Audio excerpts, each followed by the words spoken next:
Live in 5, 4, 3, 2, 1. Hello. Welcome back. I am once again Ash, the GM for Edge of Eternity, custom campaign, homebrew world. We've got all of the usual suspects here, or running a smidgen late. Colin will be another 5 or 10. Hello. But we are all here. Yeah. In body only. Yes, some more than others. That being the case, I will ask a rhetorical question and then Chris will go through and do a summary of the last couple of sessions. Does anyone want to give me a recap for the week before last or this whatnot? Well, that last to week. lead into it. I think majority of players weren't here for last week, so we need to the tail end of the previous session into the. No, you lost me there. What was I doing last week that I couldn't come? Oh, right, yes, I had my head in. Yes. Yeah. So I had finished by 12 and I had actually made it for the second half, but there was no second half. No, it was just Phil and I'm happy. just Dad and Abro at that point. My hair looks fabulous. It does. Yeah, it's very purple. It's very nice. Anyway, so I'm happy I found sparkling water. okay, so week before last, you guys had your final meeting to organise who was doing what and the disposition of the forces available to you between hunting the Shadow Hand and going to seek these relics of the human empire, the human civilization pre-fall, and specifically the lab of Eldenovan Bay, his workshop per se. Mm-hmm. Leaving the meeting, Excuse me. Varys drew your attention and mentioned that he was bringing the memorial for his brother Ford. And I will leave it to either Denzin or G. Kaplan to summarise their players there, since they were the characters involved. Well, not G. Kaplan, but Varys, same player. Yes. Well, Denzin helped Varys set up his funeral, the dedication to his brother. Mm-hmm. Made sure everything was right. Got the grove of the woodland sort of nice. He got the effigy of his brother sorted. Mm-hmm. And then Varys gave an amazing funeral speech, which I'm sure he'll fill us in on in a second. Do you remember the other major thing that happened just before the funeral, the night before? I can't. That's why I'm going to hand over to Varus, because my brain's not quite working yet. That's all right. I will give it one clue if you want it. Go on. Oh, woo! I'll leave it for Varus to Woof, explain. woof, woof. Mm-hmm. Pupper? Anyway, over to that to fill in the missing pieces there. Which is most of it, to be fair. Yeah. All right. Dawn is about to come. During the night, Varys slips into the meeting room between him and his patron. Mm-hmm. But his patron's not there, and it doesn't feel like. And there's this ominous being there. I can You smell. had hints and sort of inklings of the presence of this being previously in your interactions with your patron.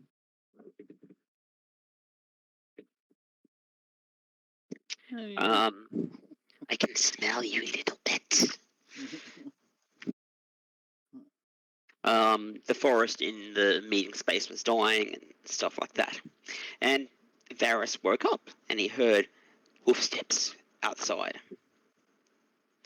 And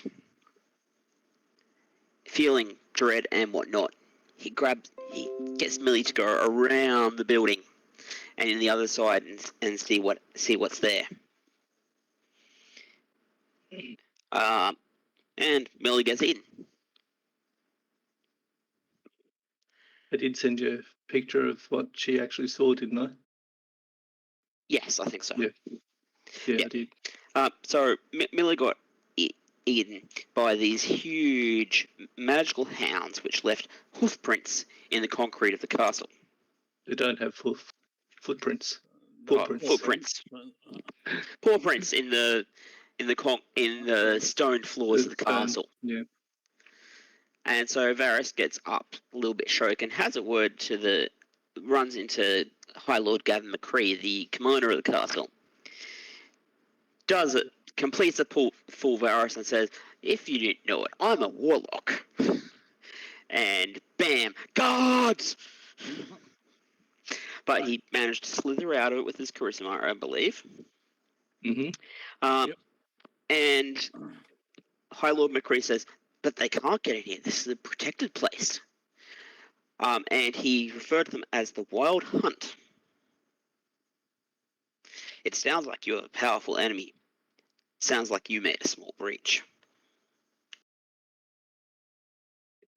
From what you described, it was Samoas that had followed you back. I'm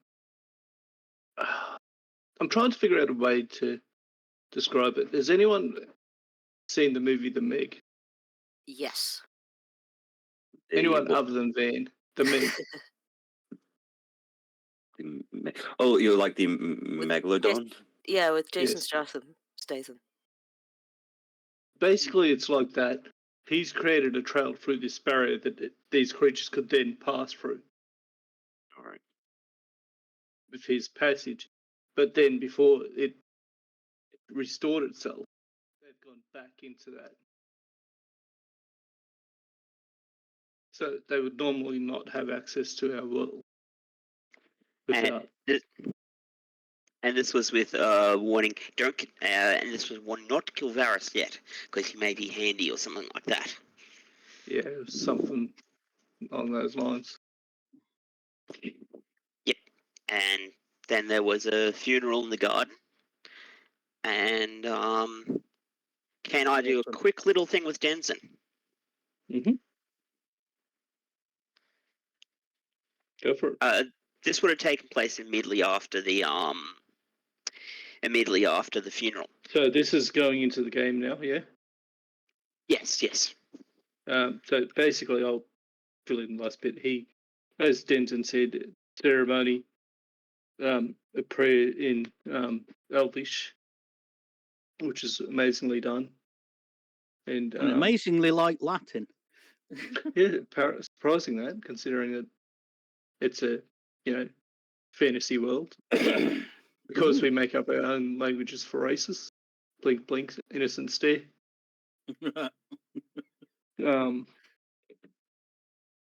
And guard their presented arms and whatever, and send him off on as the first sword of House Jellison. And then started to break up, and that's where we take place. They Carrick is left in quiet conversation with High Lord Gavin McRae. Your older brother is organising the house troop now as the first sword of House Jellison with the impending heir that has been conceived by your uncle. And he's quite happy to leave that behind and not be the heir. To your knowledge. All right. Yeah. And the last bit of the funeral is Varys handed out little glass vials, little glass vials to the family, and the family all took like a little bit of the ash from the effigy as like a keepsake or what have you. And Denzin just came up and said, "Oh, what should you do with the rest?" And he said, and Varys said, "Put it around the garden. This is where he'd like to be." Varys starts to walk away. Then Varys says, "Actually, most of it you can put around the garden. I have an interesting idea. It's to do with the whole rebirth thing. I'm gonna send everyone. I'm gonna send the guys who are sticking around to cover the Shadow Council a note about all this. But some things called Wild Hunt followed me back into the castle when I went into the dreamy place to talk to my patron last night, and Millie kind of died, or got whatever happens to Millie when she runs out of health and whatnot. Now I was thinking, I need Ash to resummon Millie. You need to resummon Millie? No, you can do it yourself. Yeah. And so I need some ash. I need some ashes and herbs. Herbs I've got. Ashes. Ashes. I was just gonna find some, but what better use of Amir's effigy than to be involved in the rebirth of Millie. And Denzin gives you enough to do so. That's kind of creepy. Well, you didn't hear the prayer about rising from the ashes and stuff. This is true. At the funeral. That's quite a big bit of elven thing. They believe they're sort of reborn again. It's still kind of creepy. Denzin. Yeah. So you put the ashes around, spread the ashes around the grove, and use it to give life to the grove, basically. Roll me a d20. Who? Okay. Denzin. Who I was talking to, man? That's a 15. For a moment, you see a pale, ghostly blue face peer out from one of the trees at you, elven in nature, and smile gently toward Terry. I bow.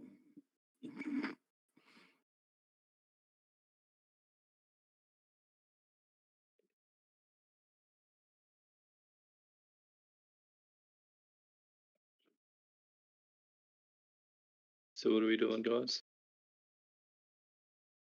Apart from Varys? collecting some of the ashes and giving it to Varys. He's getting. I assume that was done, man.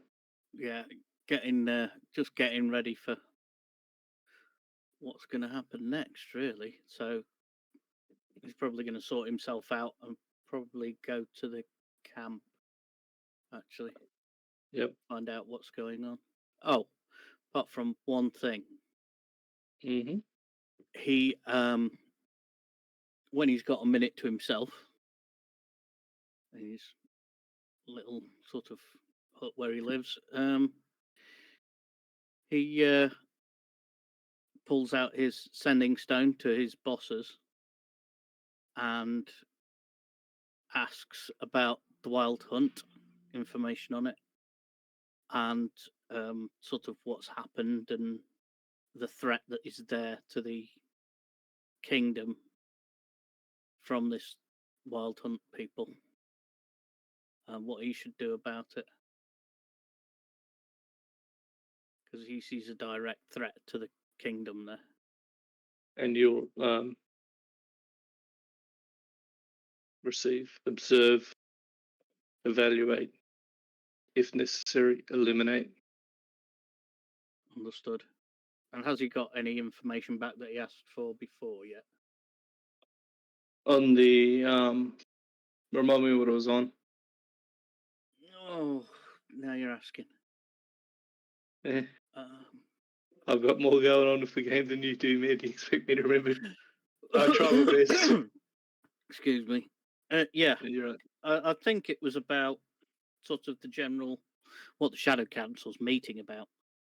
All Okay, so information, Shadow the threats, Council, and the Shadow Hand, on Baron, what's his name? Baron Cedric Carnal. That's the one.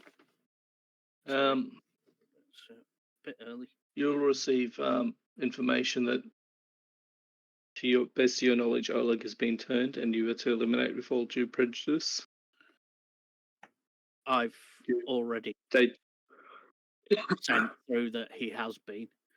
Oh, okay. So that's been because done. I've given them an update as well as asking for information. I've given them an update and the help from a certain G Kaplan as well. You've received sanction to investigate and eliminate Baron Cedric Carnal if he is involved. Right. All authority that you need and require to do so, and basically you are the agent on hand for that. Mm-hmm. That they've put that in his fate in your hands at this point. They will state that knowledge on Earl's Bay is out of their jurisdiction, and the query about any labs that might exist there, any runes or whatnot. They will bring information that the oldest known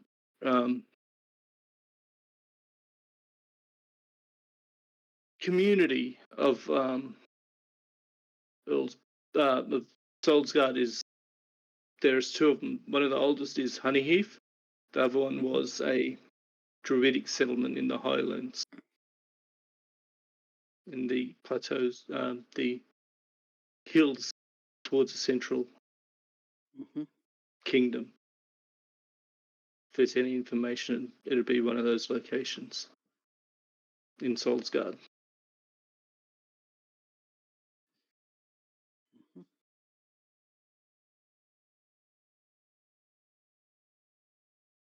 You've got to remember that it is a very Solsgard-centric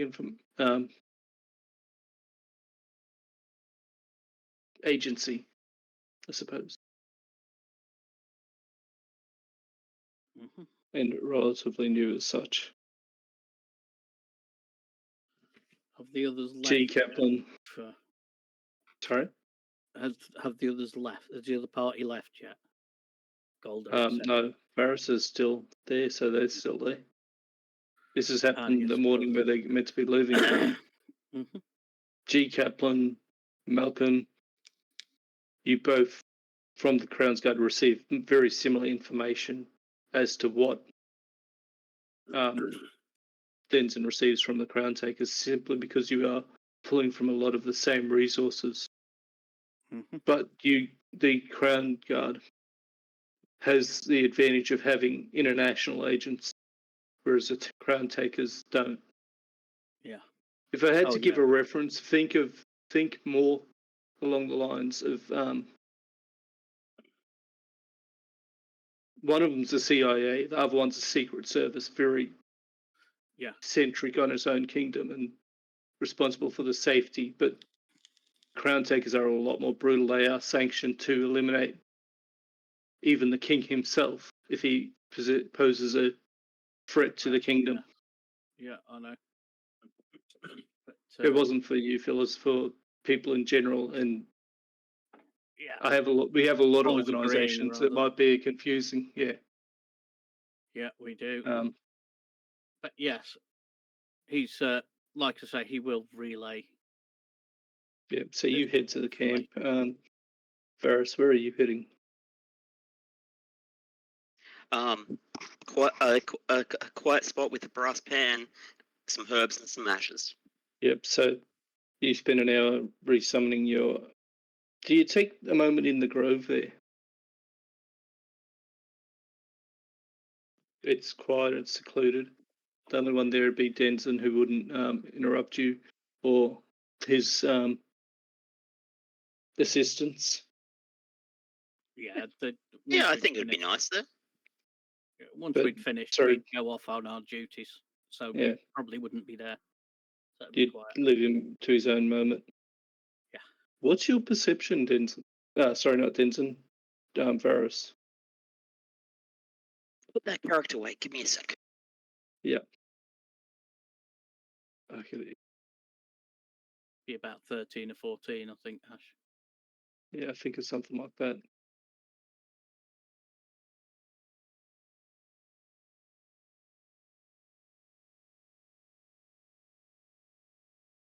Loading. Please wait. 13. Passive or Passive. yeah, passive is 13. Out of the corner of your eye, you see a faintly glowing blue shape gleaming in the dim light of the dawn amongst the shade of the grove, flitting behind treated tree, and you almost recognize it as you begin your ritual.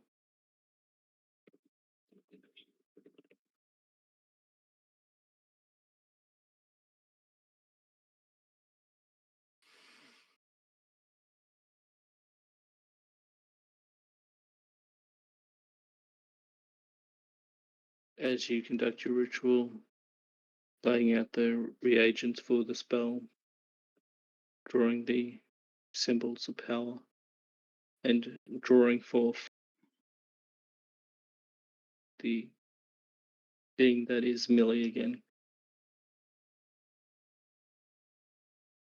With a almost pop in the air, she appears chirping happily, and you get a flash of image from her telepathically of huge jaws and that beast that you saw through her eyes, and just a sense of the moment of terror she felt as she died.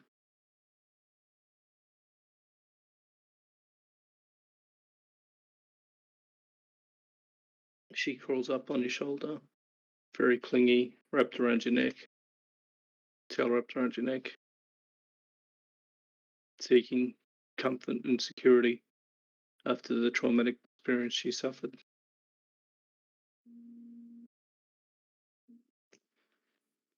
It's okay, Millie. You're safe now. You're safe now. Give me a second. I got a phone call. Yep. While this is being done, Denson, you've packed up your things, your belongings, in preparation for whatever's to come, and started down towards the camp. All my assistants know what's happening, particularly my deputy. So you arrive at the camp, challenged by the guards. Camp is still asleep. It is still dawn is barely broken at this point. The sun is on the rise. It's early morning. Mm-hmm. Oi now, what's going on? Bit early to be about, isn't it? It's always early. I had to help at a funeral ceremony this morning. He pricks his finger and lets them see what I'm They assuming is see the it. drop of blood. Red blood. Yeah, they see your blood. Yeah, okay. We can let you in, but a bit early. I don't think anyone's awake yet. Ah, don't worry. I have a plan for that. I'm going to put the coffee pot on. Oh, I could certainly use one. Getting towards the tail end of my shift. I'll see what I can do, gentlemen. And he goes off to make them a coffee. For the camp, you start to smell that rich cave smell floating through the camp.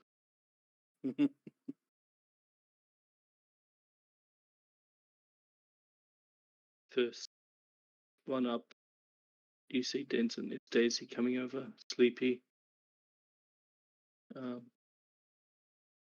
blinking, hovering as she watches the cave, and she sets about preparing a breakfast.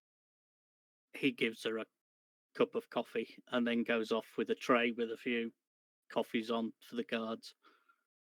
And tells, you're a gentleman, sir.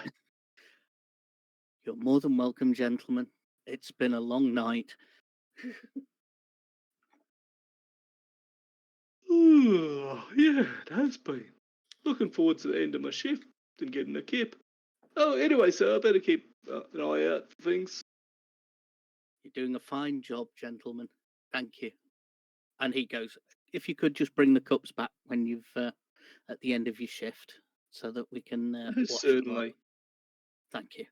And he goes back to Daisy and starts giving her a hand with a few things, you know. So you get in and you start getting the bacon on. So for those that are present, Jadis is and Colwyn, I think, are in camp. G. Kaplan, Malcolm are both at the tailor shop, as far as I know. Hello, Colwyn. Hello. You're sounding a bit rough, man. That's just because I was attempting to get my voice in working and stuff. And but yes, please continue. I will be with you when it is relevant. Yep. So, as I was saying, the only ones in the camp, Denson, that you're aware of is Colwyn will be there. Jadis from the current party that's staying in June City for the Shadow Hunt. You've got Varys there. You've got Tenya. Gulder will be there. Who else?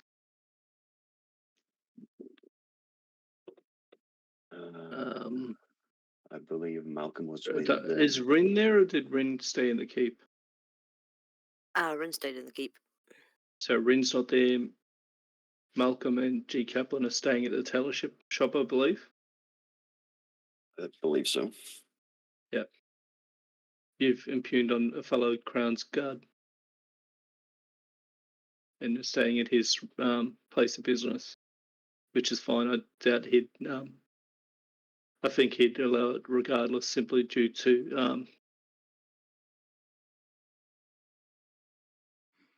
departmental privilege. Keep your friends close. You guys are both Crown's Guard, but you work for different departments within that. Yes.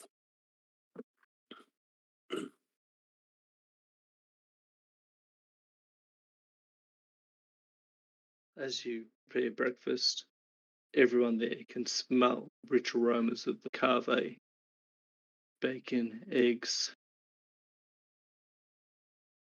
Daisy makes an attempt at those fluffy pancakes that Colin did, but doesn't have your skill. No, nobody has Colin's skill. Practice. But she wants damn pancakes and she tries to make them fluffy. practice makes perfect, and she does make a decent attempt at. Yeah, they're pancakes at least. So you can smell that, and one by one, Denson, the dance troupe, the bards, start poking their heads out of the tents and appearing to grab breakfast. And Daisy points at a few of the ones, especially the first ones coming up, and tags them to help with the washing up and the cleaning it after the breakfast. Mhm. Ferris returns, Millie curled around his shoulder, stops at the guard, finger prick, passes through. Without too much comment. I'm assuming you were coming back to the camp. I apologise if you weren't. Yes. Malcolm, G. Kaplan. Morning arrives. You wake up. You've been given a spare room that exists at the back of the tailor tent. Mhm.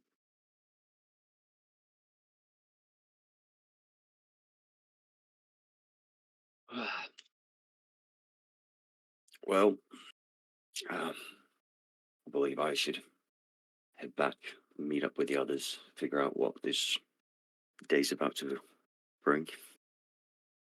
So you head back to the tent. I believe some of us. I believe some of us will be leaving today. But yes. Yes. So you both plan to head back to the dance troops campsite? Yep. Is that correct? For both of you there, Dad? Yes. Yep, okay.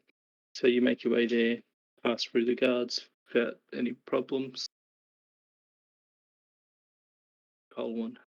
It is race day.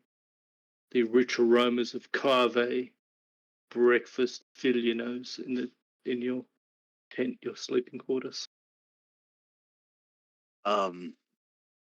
I twitch, stir, stretch, let out a big yawn, and roll out of bed. You roll to your right towards bed and run bonk into a metal form to find Kane lying there beside your bed, curled up, eyes watching you, that Kane, white eye looking at you. how you doing, buddy? Gives a small yip. Good stuff, good stuff. Right. Stay there a second. He goes, wets his face, pulls on some standard clothes, and says, "Heal," and walks out. Kane trots faithfully behind you, at your heel.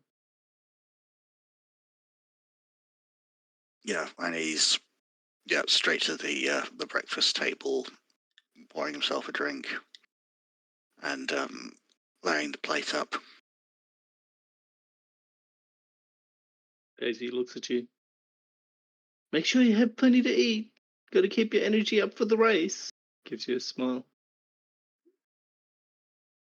I need to have enough to eat. Got a long ride. Nothing worse than a lot of exercise and a full stomach. So I'll be taking trail rations. Oh, we can sort that for you, sir. Please do. I'd be much appreciative. And she points to the saddlebag and the saddle that you had there, and going over, if you were to check it, you find that she has prepped plenty of water and, as you said, travel ration. Superb. Right, I'm going to be off soon. I just need to do some final checks. I think the ride will wake me up. assuming that I get there without being accosted. But so yeah, he does take his time with the cave, because until someone invents a travel mug, that's going to be a tricky proposition to take that with him in a normal manner. Plus, got to get lubricated. Who else is in camp that I can see? At this point, pretty much both parties. Hmm? Both groups. The ones leaving for the research mission and the ones staying for the shadow hunt. Everybody is there. They are leaving this morning once the race starts, and everyone is distracted by it. Fair. He calls Tanya over to help her put the saddle on Kane. The very, very comfortable saddle. Yes, that's an awesome saddle. Disturbingly comfortable. Yes. The worst part is the inbuilt massager. All right, enough. Buttocks and massager. Anyway, moving on. As we're doing that, I was going to say to her, never thought I'd say this, but I'm going to miss you, Tanya. That is nice. I'm actually going to miss you too. And keep Kane safe for me. Doing my best. She kneels down and pets Kane a little bit, like, and you keep Colin safe as well. All right, boy.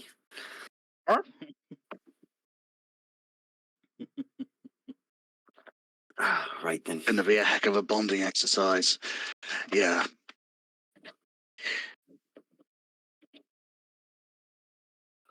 He sort of gives in on one last look over and says, what we achieved today and in the days to come will echo throughout history. God. That is brilliant. No,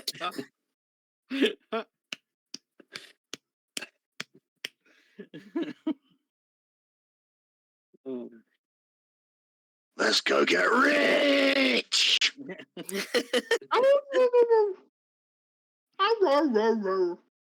Yep. Kane just starts hopping around excitedly.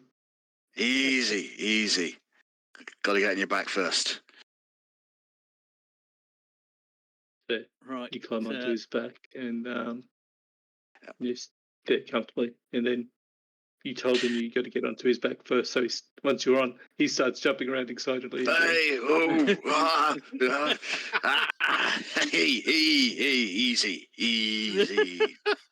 easy. I don't know. Oh no, Boulder's not up yet, is he? Yeah. I'm Yeah, voting for animal handling right there. Oh, yeah, and as far as this goes, Varus says, hey, this could be a new sport. It already is. There is an actual bull ride, so it's not a new sport. Yeah. I'm sure they'll have thought of it. And, Denzin. There is another event available. Go on. Denzin goes up to G. Kaplan when he arrives at the camp, pulls him to one side. G, how are you this morning? Yeah, I'm good. And please, if you can call me Kaplan.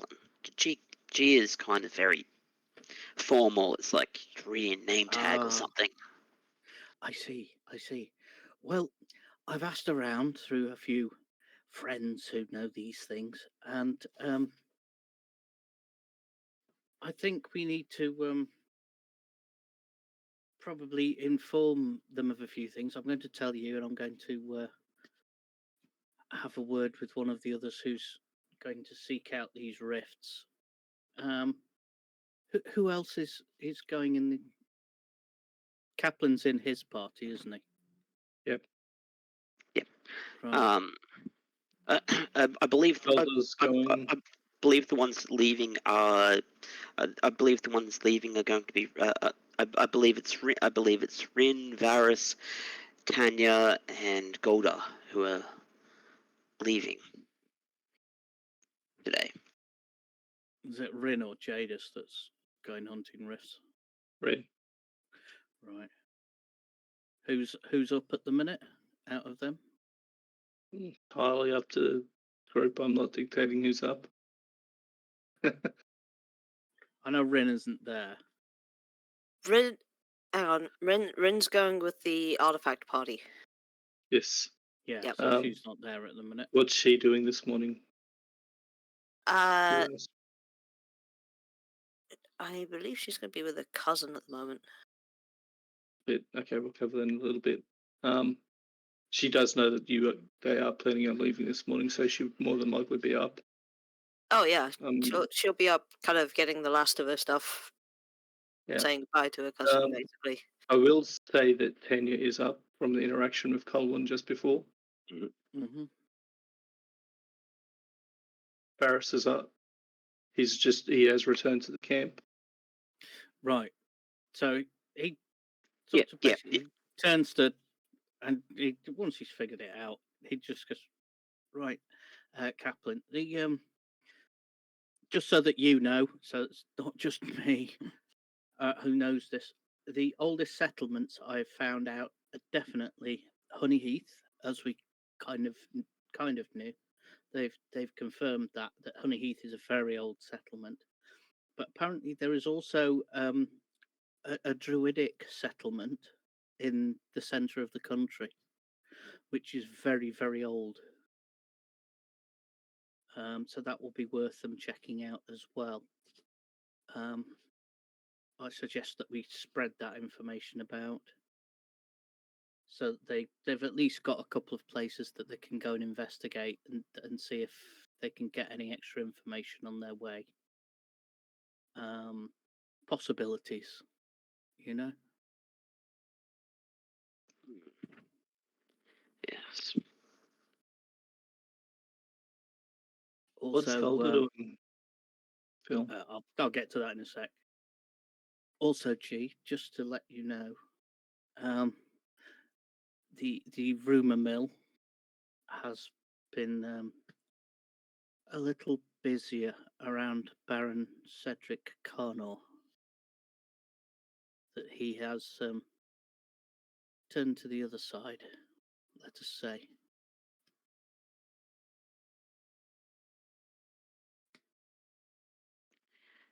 I've He's been no longer hearing. to be trusted.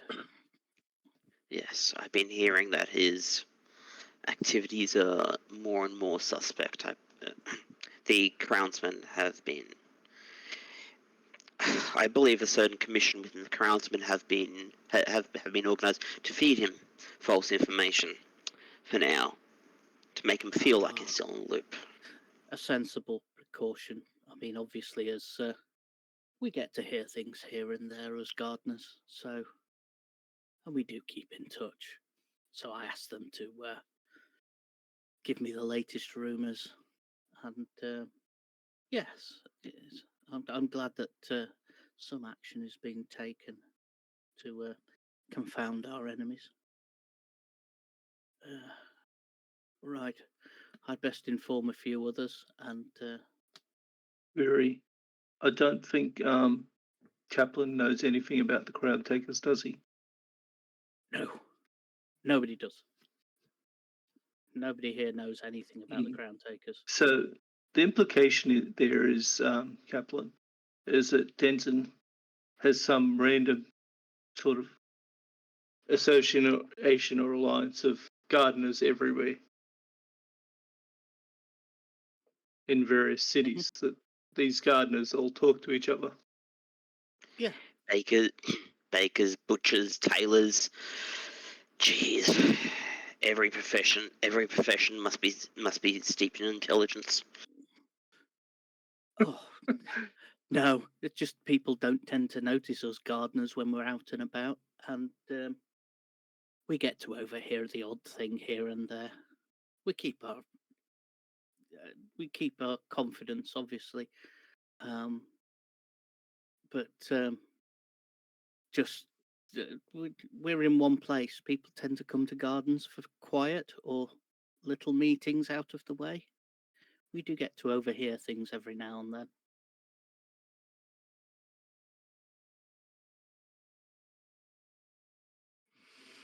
you'll be surprised.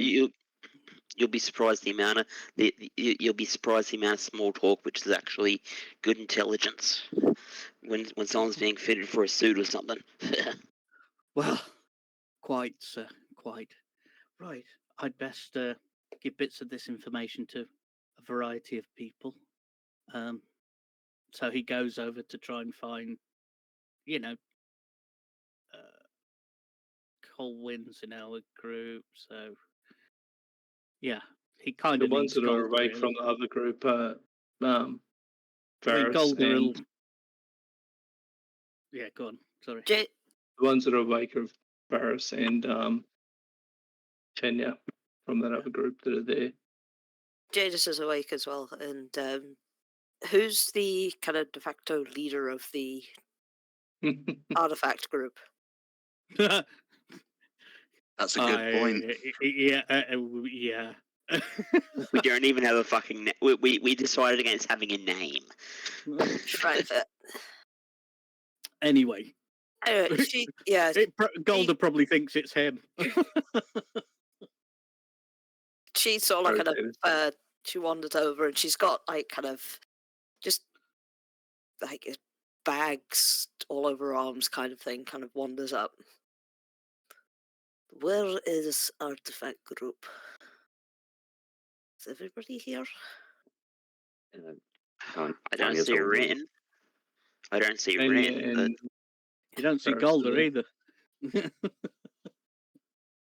Anyway, this one is yours. She passes one to Tanya and then starts sort of like kind of handing bags until she's got the two left for Golder and Ren. And there is biscuits, Ooh. rations, probably about 5 days. I sorted what I could from stores. Fresh tinder, extra flint. There is a blanket, but this is only a small blanket. Just in case. Very kind. You see Thank you. Golder almost floating out of his tent at the smell of coffee and bacon. She throws his bag at him. He catches it. I won't even make you make a dexterity saving throw because that's evil. Hello there. Good morning, everybody. And how is everybody this fine morning? This Awake. morning. Awake. Right, sounds about right. I just came. I just came from pretty much more than one funeral, so I have news before everyone disperses. I don't know if I will see Rin before. So here, and she passes Rin's bag to Golda. Oh, right. That's no problem. I'll pass Speaking it on of to... bags, sorry, seeing that just made me remind me. We need to disperse the party funds. Oh, aye. But Tanya's forgot kind of about like that. hidden away in her tent, tinkering a bit. I'm kidding. Right. So we have what's left in the bag of holding is 268 gold. Right, so one That's group not a gets lot. half of that. 134 gold. Whoever's keeping the... 134 out of the bag and to whoever. Who else has a bag of holding? You. I will carry it. Jadis. Yep. Yeah, all right, no problem. Just put it as a custom item in the bag of holding and just... Party funds. Yes. Mm-hmm. Colon. The morning is getting on. Sun. Press the sky. That red sky. That presaged the dawn.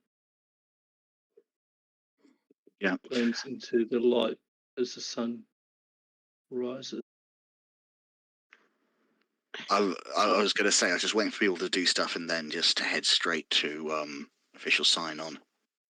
So you get up on Kane and you ride off into the Hang on, sunrise. before he does, Can Varys share its news?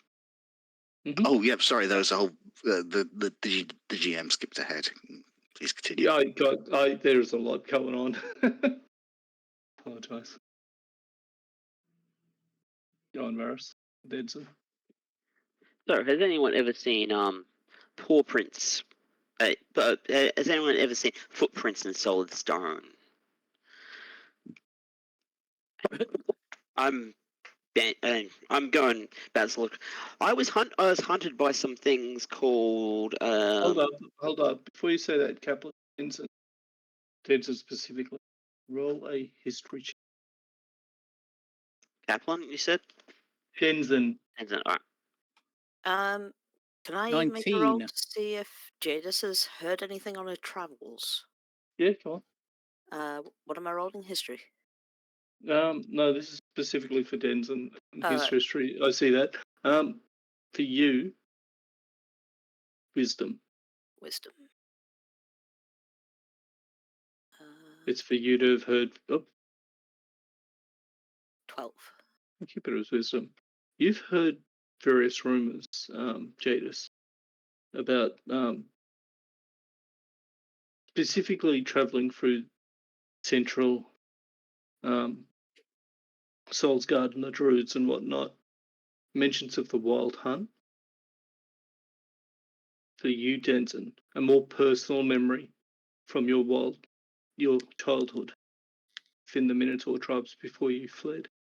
It's said that Sergrak Thunderhoof, his hoof prints, those dinner-sized plates would leave seared the shape of his hoof on solid stone.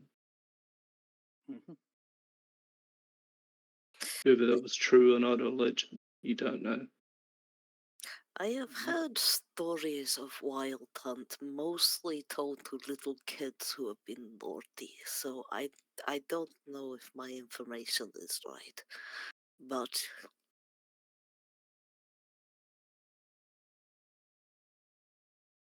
it is mostly ghost stories from my point of view.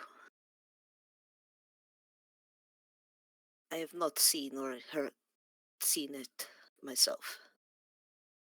And it was stated as being in the Druidic Highlands, which is a bit more backwater, a bit more. They're a bit more Rural. distant from the worship of Sol. They follow their own sort of thing. Yes.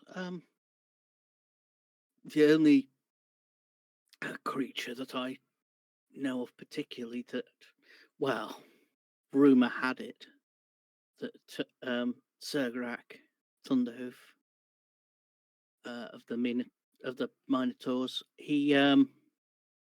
his hooves would leave marks in stone, but I suspect that one was just a child's story. And did you say that there were paw prints? Did I? Yes. Yes, it was paw Yes, prints you would have specified. Interesting that you Yes. mentioned the Druids, though, Jadis, because some good friends of mine who, let's say they're history buffs, shall we? They know a considerable amount of our history.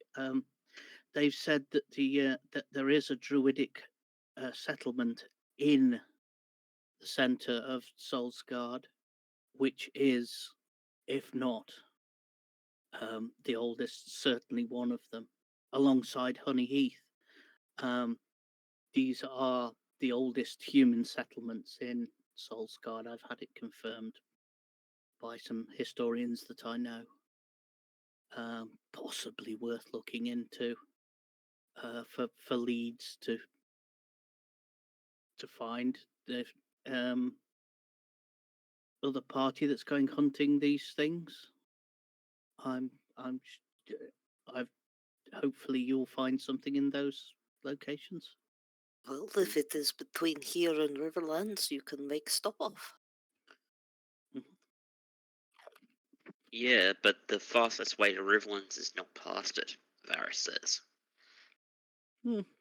But this is something we can deal with ourselves. But we knew. I think some of us knew already about Honeyheath being a very old settlement, but this druidic settlement in the centre of Solgar, through Sorry. proxies maybe, or Right. people that we know, it might be worth checking out to see if information's there. Perhaps, Ferris. I don't know if anybody can send people to look into it. There may be a clue. That's all I'm saying. I know. I shall try and get a message back from the elves that are helping rebuild Honeyheath to see if they found anything weird as well. But Yeah, anything odd or ancient. It might be a line of text hidden away somewhere or something like that. You know how these things are.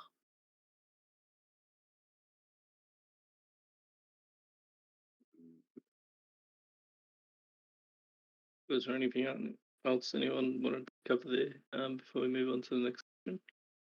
No, the only thing left is before Colin heads off, Tony's just like giving Kane a last once over, like a parent would fret over their child going off on their first day of school. Well, Golder gets up and goes over to Colwyn, holds out his hand. It's been a pleasure so far. Soon we'll be disappearing, obviously, off to hunt this artifact, hopefully, and we can sort out these rifts. It's been a pleasure, Mr. Colwyn.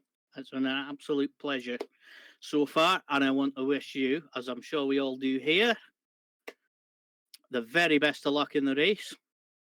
Go win it. And, gives him a hearty handshake. Returns it, smiles and nods. Until we meet again. Hopefully not too long in the future. Fair winds and following seas, sir. Shadows keep you. Aye. I love that you guys are developing your own sort of genres. Was Varys Yeah. informed about the about exactly what the hat which Colwyn got was? What hat? The hat of disguise or something? No. All right. Why would I tell you about that? He as a note, he was there. No, he wasn't there when it happened. No, it wasn't. There was Tanya that was there. Mm-hmm. So Tanya might have an idea, but no. Oh, well, Varys didn't know about it, then never mind what I was going to do. Mhm. So I think it was only Tanya that was there. I believe it was. as Colwyn lets Kane chase his tail and hop around a little bit before bringing him under control, he looks at you, ready, and farewells are given. Rin, he rides from the camp, heading towards the staging ground. In the keep, Rin looks up from a cup of tea, ceremonial, full breakfast, fit for a princess. So you leave this morning, do you, cousin? Do. It will be I interesting. wish you would take a few of my guard with you.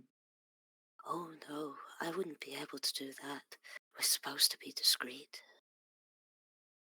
I Your see. gods are not Oh. discreet. No, they are not. Several of the guards give behind her back, give her a sour look. When she looks around, their faces are blank, stern.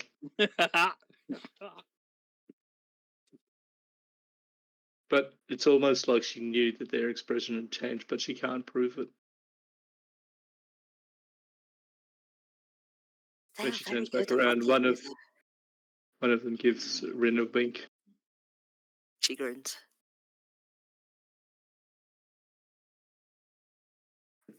Well, bid you safe journey and be a sneaky little cat. I will do my best. Walk with the pride of the mouse, cousin. Always in her shadow. Always in her shadow. There's a lot of shadows in this game, isn't there? There is. There is. There's the light of the twilight moon. Oh God.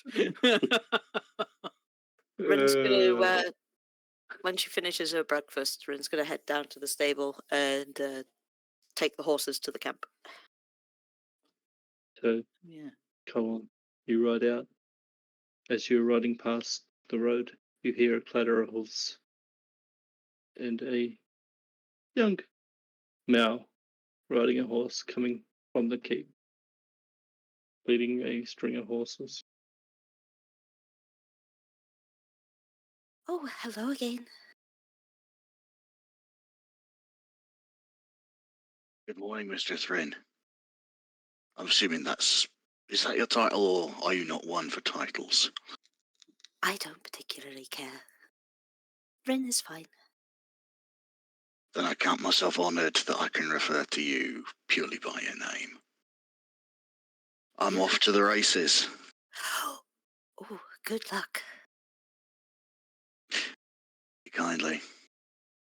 She looks down at Kane. Remember, they are friends. They do not mean you harm. They will help you. Bounces a little bit, yips excitedly. Oh, Kane is pumped for this race. And he's seeing ghosts. Or spirits. The restless ones.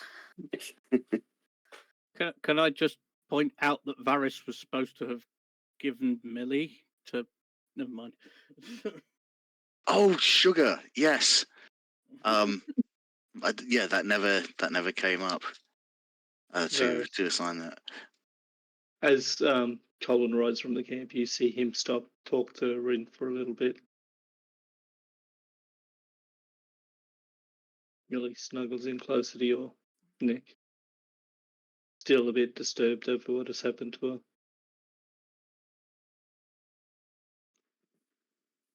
Sorry, is this me or? Yeah. Yes. You're the one with around your I neck. know, because I heard him talking about Colwyn and stuff, and so I was. Colin Yep, never mind. Never mind. Yep, stops moving on. Okay, Colin so stops for a little bit as he talks to Rin for a moment before riding on, Millie-less, into the dangers of this great race. Varys is going to just as he's leaving, Varys is going to snug up Millie and say, "Look, I need you to take care of him. If you see anything that's gonna hurt him, I need you to." Roll persuasion, because her claws dig in. She is absolutely terrified after what happened last night, this morning. She is suffering from PTSD. And I'm With advantage because she is your familiar. good because I rolled a 1. Yeah. 19. That's yeah, it's Varys, isn't it? So different. The claws slowly loosen. She chirps queryingly, and it's almost like she gives a little sigh, then launches herself from her shoulder. All right. As you are riding along, sorry, go on. It's Aaron, because anyone who had high enough passive perception would have noticed that Millie looks a little bit pinkish, a little bit yellowy. Dude, if we would need to roll to notice this, don't tell us what we haven't noticed. Yeah. Sorry. Yeah. Yeah. And Millie is like a different color. Millie seems like Millie is almost like a different color. They would notice the colour. Is the colour changed enough that they would notice? Yes, definitely. Okay. Right, that we would notice. Yep, and the idea is to blend in with the sky and the desert. So she is set with camouflage desert colours. Gotcha. Yep. Nice. Gotcha. So Hooray! From your face set determination and grim facing this challenge, Colin, you are focused. But when a small body latches onto your shoulders and around your neck, catches you by complete surprise. Surprised he didn't fall off. Hell's below. Oh, is that you, Millie? Yep, and as far as that goes, and Millie chirps, and you see an image of Varys waving to you.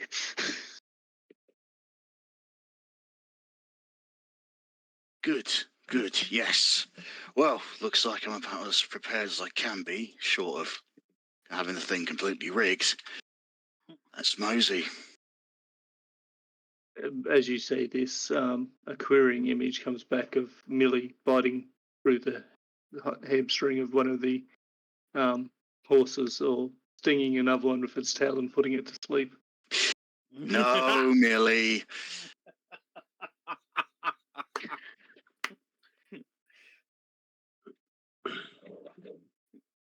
And it gives a questioning chirp. And you continue to ride. Jadis, You arrive at the camp. Jadis watches Go on. as kind of Colin rides off and frowns. Did he remember to take extra water? Daisy goes, yes, I packed his saddlebag with plenty of water, Mistress Jadis. Okay, that is good. Well done. And she is literally bouncing in a seat at the campfire as she's cooking breakfast. She's that excited about it. You guys really want to go watch, don't you? Yes.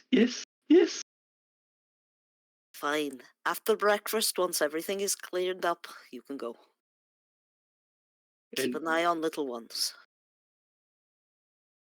the kids are caught up in the excitement. They don't really care about the race. They're just caught up in the excitement because Daisy's so excited. You've already got matching shirts, haven't you, for cheering?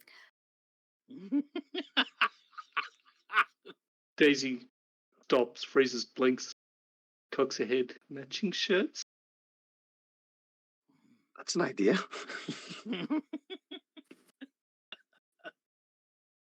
I would have thought that you would when you were doing finger painting. At this point, Jay says, "Yeah, I could do that. Although I'd have to sell it through a less reputable dealer, wouldn't I? Doesn't quite fit with my image." As Colin rides away, breaks from the conversation with Rin. Rin comes over leading 3 horses. Passes through without any problems at the guards, who are changing shift, bring their mugs back over for cleaning as Denson requested. Thank you, Rin gentlemen.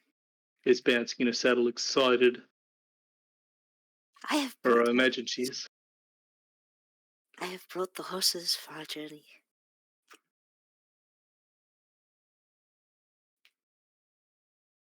As long as we don't encounter any more scorpions, I'm happy. I've already lost one of these.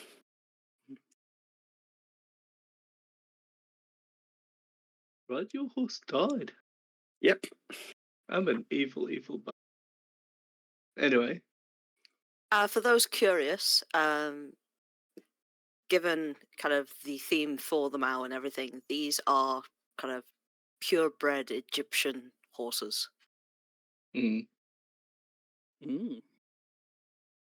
so she didn't source them from a local stable. This is from the. Actually, the male.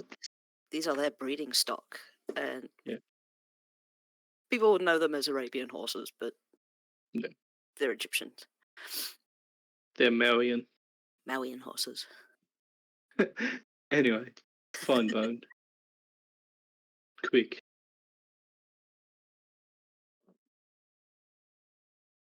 Well, they're fine-looking beasties, aren't they?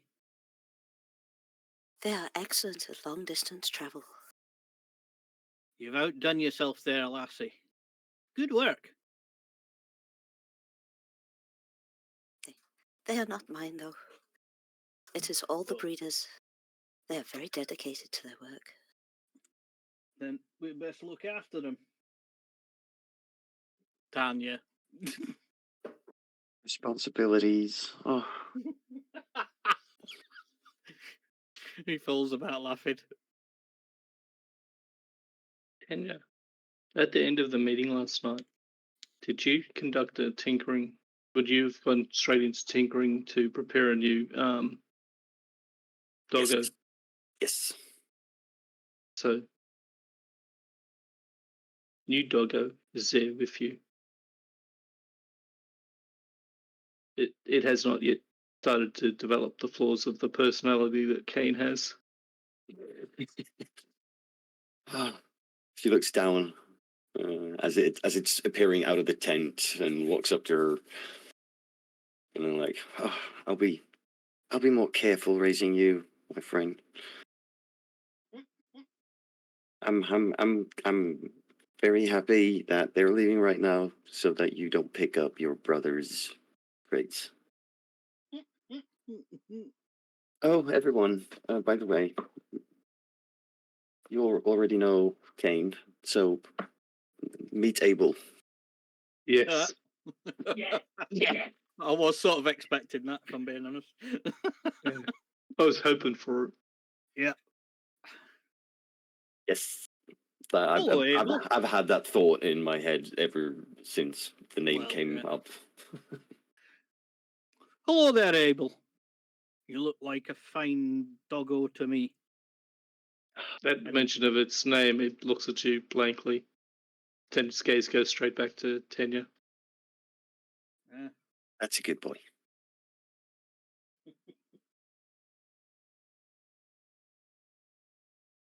A bit more composed. So far.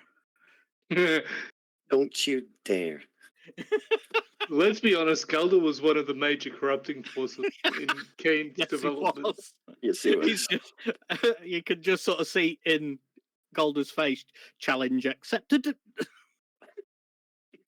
Well, he's not going to be around to. No, they're both in the same group. Yes, we are. Oh yeah. The worst part is that they're probably at some point going to be stuck together, like on a ship or something in confined spaces. This is going to be terrible. It's going to be glorious. Anyway, It is going to be glorious, yeah. if there's nothing that you guys want to do with that party leaving, if there is anything that you want to do, we'll get Just it the done now, goodbyes, and we'll etc. start heading you out. Yeah. Well, it's about time we got everything together and was on our way. Time is of the essence, obviously. Very well. Right, I'll go get my stuff. And he goes back to his tent to get all his stuff now he's finished his breakfast.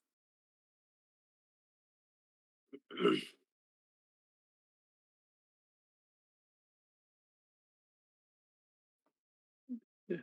Was there anything else there, guys? Or Not really. It's more Nope. sort of about Okay. getting stuff together and saying goodbyes So- and you know. the Rift group, the Rift Hunters, grab their gear, get their saddlebags on, make their farewells.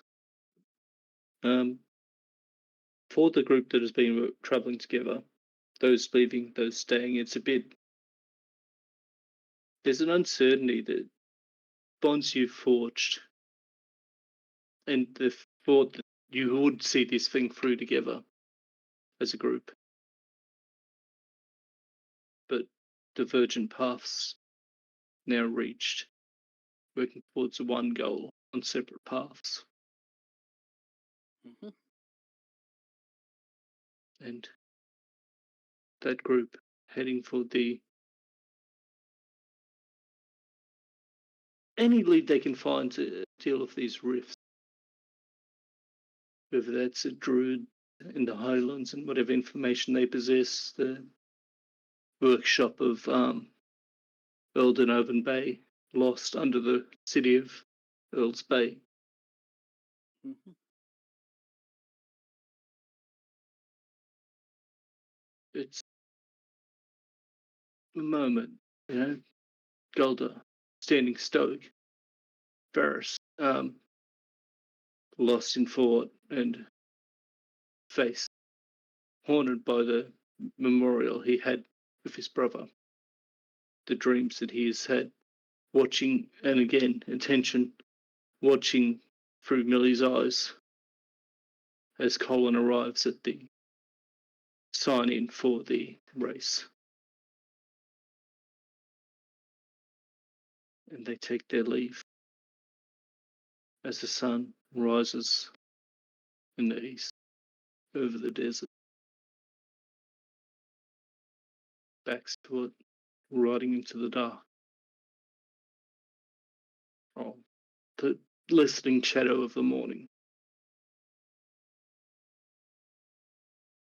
Whether they're going south towards the river and finding on the low chance they might find a barge there, seeing as that landing isn't used too frequently, or they're heading towards Riversmeet to find passage there, or going cross country across the land. That's something we'll address at a future date. Mhm. Wherever there's less scorpions. Anywhere west of where you are. Well, you guys are not heading anywhere near the scorpions at this point, because unless you go that south path for that barge landing that isn't really all that frequented.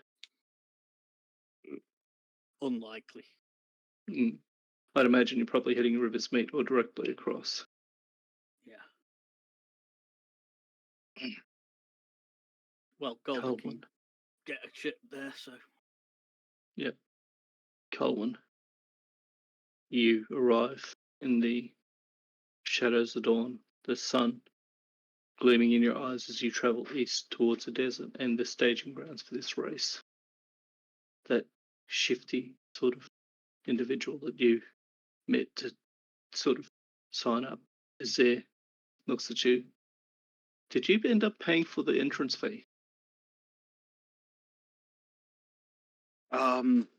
I think I know you arranged the money for it. I haven't moved it off my. It's been a while. Anyway, we'll say that you've still got to pay it. Sorry, go on. Dave. Okay, So I was going to say that I thought he already had paid it because we were worried about not being able to compete in the rest of the race, and you would have lost all of that money. No, I think he had to arrange money with Jack still. yep, I've got the 1,200 that I need to do the 1,000 entry fee and the 200 fucking Bribe. Yeah. He sees you coming and he goes, "Oh, well, you made it there, did ya? I hope you got that money with ya." And there's just greed shining on his face. As he says this, a well-dressed man, nobleman, broad hat, comes up, puts his arm around his shoulder and goes, "Well now, I thought the entry fee was only 1,000 gold." You recognise instantly, Colin, a familiar voice, though you can't see his face under that brim of that hat. There's a quiet menace in that voice, and this shady individual just freezes.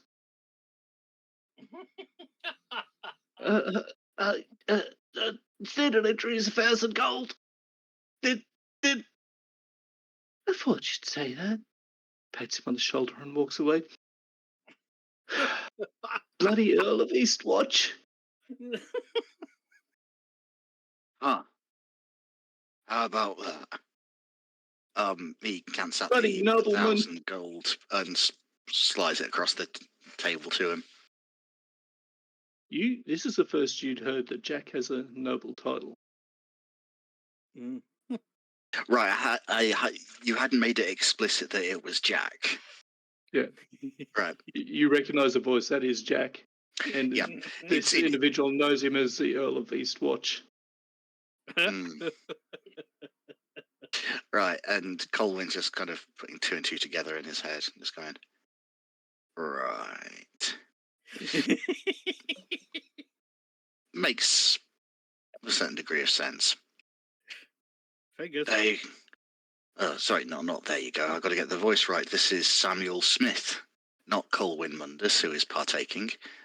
Sorry, I didn't get the chance to just do the whole thing for the hat of disguise. Yeah, don't worry about it. I think the GM can say whether or not I worry about it. No, There I you think go. you probably did 1,000 disguise over it. 1,000 gold, as is required. Just show me my starting place.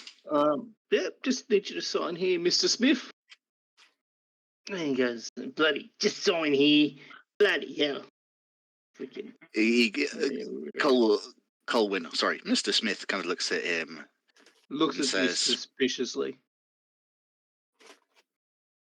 Go on. where I come from, it's customary you should tip the help.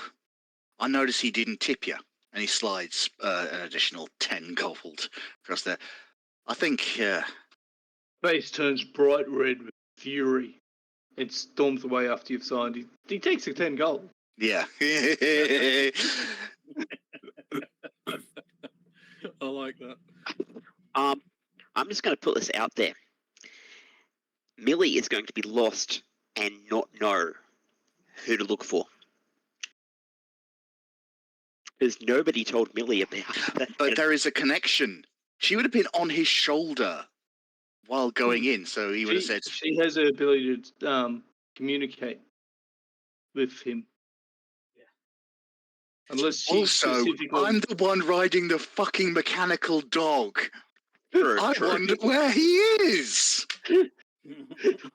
All right. Couldn't be the strange fellow on the mechanical dog, could it? No, it looks nothing like him. What Sorry, about the other person on the mechanical dog? Yeah, Not possible. Or as far as you get like some confusing imagery from Millie, and she's confused with like a picture of you on the dog and then a picture of Samuel Smith on the dog, and like Her perception wouldn't be affected because it would still be Colwyn's mind. It's also Coleman would have put on the disguise while she was actually wrapped around her neck, so she would have actually seen what he had done. Yep, under other circumstances, Tress, that is a fair and funny thing to do, but yeah, not in this instance. That was almost funny as fuck. It was almost. Round going, what? No, she'd failing all else, she'd recognise a distinct impression of his mind. His mental presence would have its own distinct presence that would be familiar to her at this point. Being a mildly telepathic, it is, creature.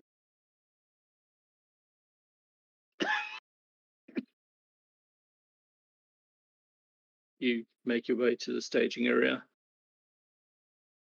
The Earl of Eastwatch comes up to you, well dressed, silken clothes. Well there. Good luck with your ride, sir. As your sponsor, I don't suppose you'd mind bearing the crest of the House of Eastwatch. Not at all. Seems only appropriate. I'm thinking of getting some other ones on here as well. Who knows? Soon it could become a regular thing of people putting their sponsors on their crests. And he provides you with it's basically a little dog jumper for Kane with the emblem of the House of Eastwatch.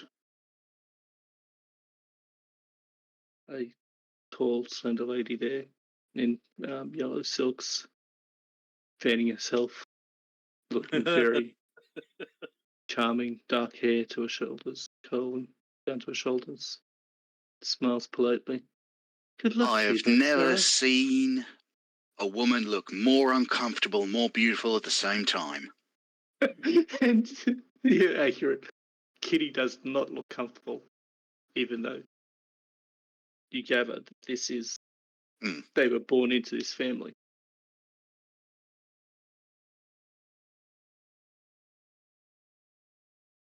But yeah, that speaks to itself.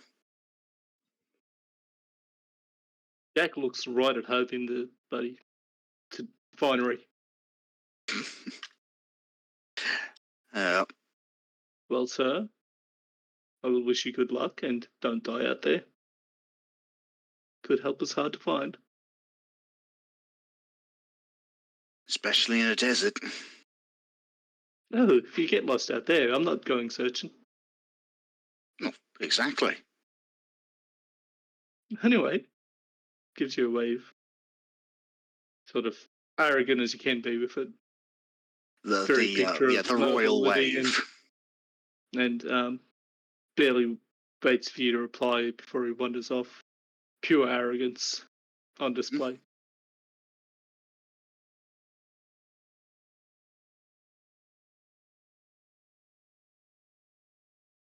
A poor, Yep. burly sort of human comes out. He's got that real bow-legged walk of someone that spent more time in the saddle than in his own feet. Goes up to I'm this just little picturing a stage and says, cop with a pudding gut waddling in that way that they do after they get out of the squad car, just like, I've been sitting on my ass for most of the day and now I'm having to move. Glenda, hard as old leather, goes up to it. Right then, it's time to get this show on the road. Looks over, points up in the sky. A hole opens in it, several, showing scenes of desert. As mages off to one side begin casting, activating these artifacts. As usual, the race will be televised, televised by the Mages Guild.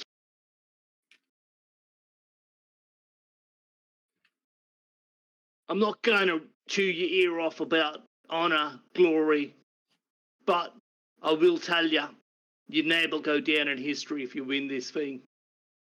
Gold, glory, all of that comes with it. We got several riders here that are standouts. We've got, and he rattles off the names that we've through previously.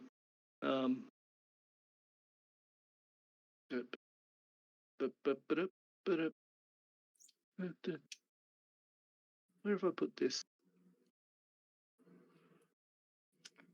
Too many notes. We got a couple of the Dragonborn from Saisei. Jing Hang, Bronze Dragonborn. You know him, you love him, you expect him to win. We've got Mahan, Red Dragonborn, born in the saddle, and not many a sharper racer. And Soulguard, we've got our own, we've got our glorious, we've got a pair of knights. Captains of the Lancer companies here. Alias Bright Soul and Argo Grey Mantle. Then you got these couple of louts we don't know much about. We got what was his name? Frank? That can't be right. That's all I've got there. And Thomas. Bloody clowns. I didn't say that loud. Anyway, pair of tough looking individuals. Don't have a lot of background on them. And these two hard looking men there. They look like thugs, basically. Oh, gee, And has someone entered into the race, people who aren't actually racing but are just there to cause trouble? Well, it can't be that, no. that particular character, Dick Dastardly, and his sidekick, Muttley.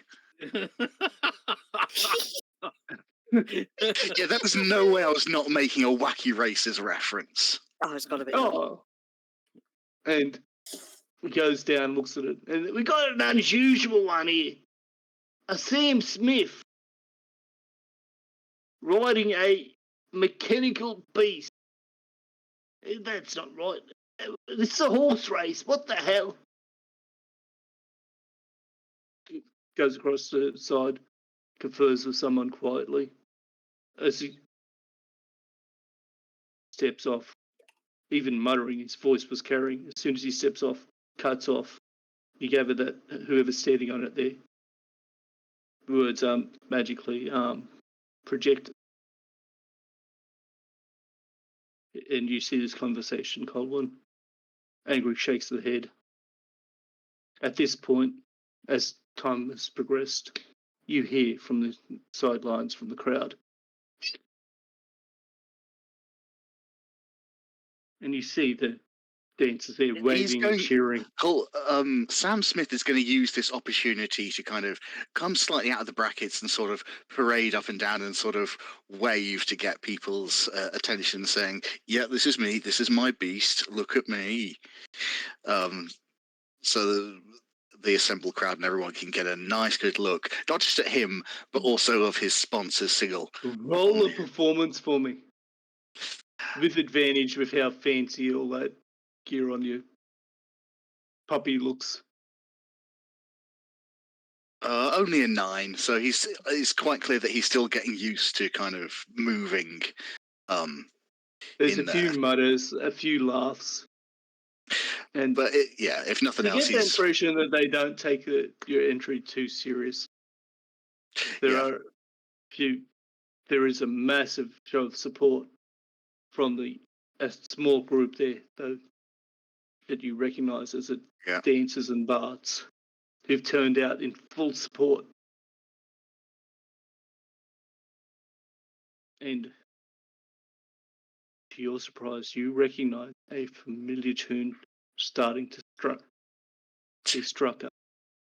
As at this point, he's kind of looking towards them and making a kill gesture with his throat and kind of pointing to his face, and as if to say, "I'm not that guy." And it kind of goes. The scoundrel of Summerford. Yeah, he goes, before the first "Let's go, Sam Smith. Let's go." They take it up. We will, Sam will rock you. Oh God! Yeah, there's just like thumbs up, and just, making a thing. And a couple of bards pick up the tune, and just it really builds. And performance check again with advantage. Right. Let's try that again. Much better. And like a wave, it starts to spread almost contagiously through the rest of the crowd until the entirety is singing, "Sam will rock you." Nobles think they're hard, really hard. And in fact, can I just have 30 seconds to quickly put together a few opening verses? Yeah, go for it. Vinny, you were going to say something? Yeah. I can just see Cade now starting to sort of like kind of strut, proper kind of cruft strode on. Oh yeah, he really is. He's proud as punch. But just before we set off, I'm going to. In fact, I might do that over the break because I don't think I can do it spontaneously here. But I will put together a chant that he kind of puts out to "We will rock you." Righto. Settle down. That tough old herd master, horse trainer, whatever he is, climbs back up onto the stand, voice carrying over the singing, which continues for a few moments. I've conferred, and honestly, it's surprising, but at no point does the rules of this race specify that it has to be a horse. So, welcome Sam Smith and Kane. The crowd goes wild with cheering. Yeah, he finishes his little canter up and down, and then almost like flicking a switch, the sort of the arrogance and the confidence is gone, and it's just like, yeah, it's game time. I'll play up for the crowds, but I'm not. Do not mistake me for a noble. I am here to compete. Instantly sensing that change, Kane goes from prance to Prowl. almost like a prowl, a stalk, ready to go.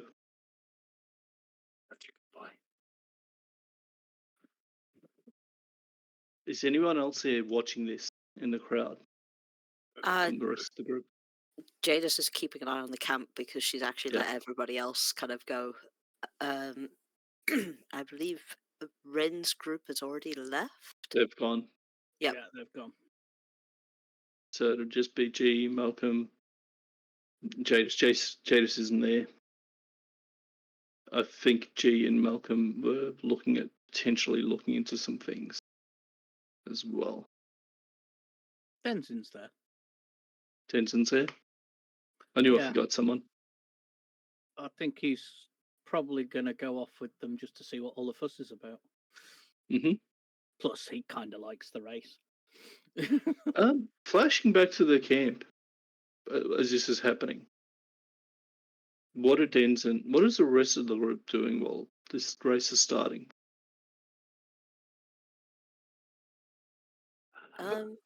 Who's left in it? Jaden. Everybody. All right. It's a flashback, man. A cut back to what's happening while this is happening. Ah, got you. All right.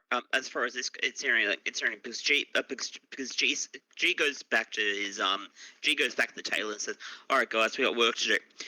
And he looks around, and everyone's going. Who's he talking to? He's talking to his fellow employees. What? Okay, so where's Malcolm and Denzin in this? What are they doing? Did they go back to the shop? I don't know. No, Denzin, I don't know. I don't think has been to the shop actually. No, he turns to Daisy and once everything's been squared away from breakfast, just said, "Well, I haven't seen the start of the race in years. I've always caught it sort of halfway through when I've had time. I'd love to see the start if you don't mind me accompanying you." We need to go. We need to go. We need to go. We need to go. And Calm down, young lady. no, Jadis, do you mind if I go along with them?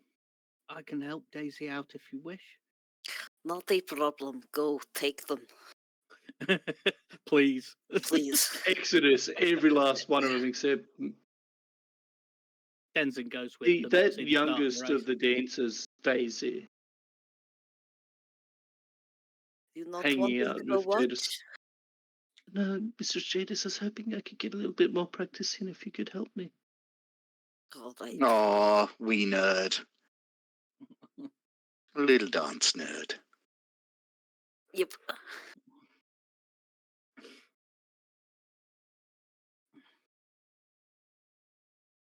Alright, we will practice while they watch. Gives it a little squeak. Denson riding. Sorry. You take the group and find the best seats at the front, close to where the race is going to happen. Mm-hmm.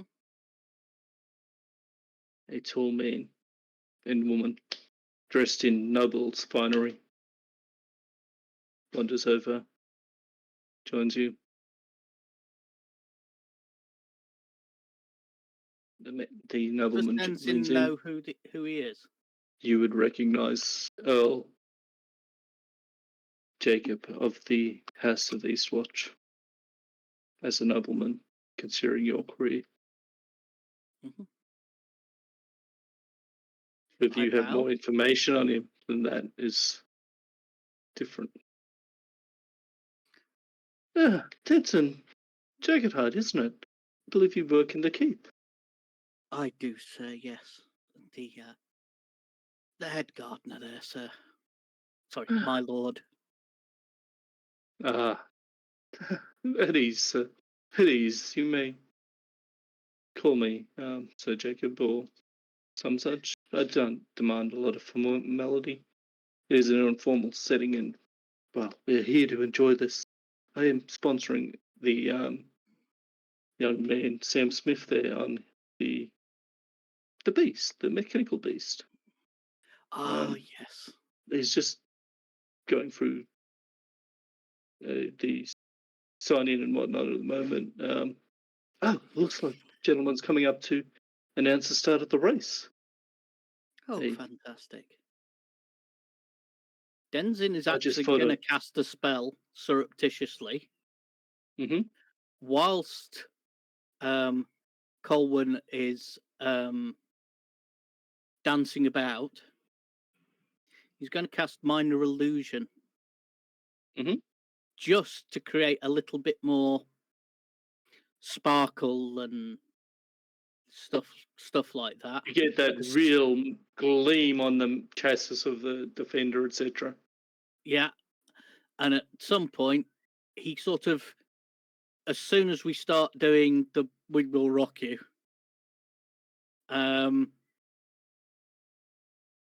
beating of drums comes in.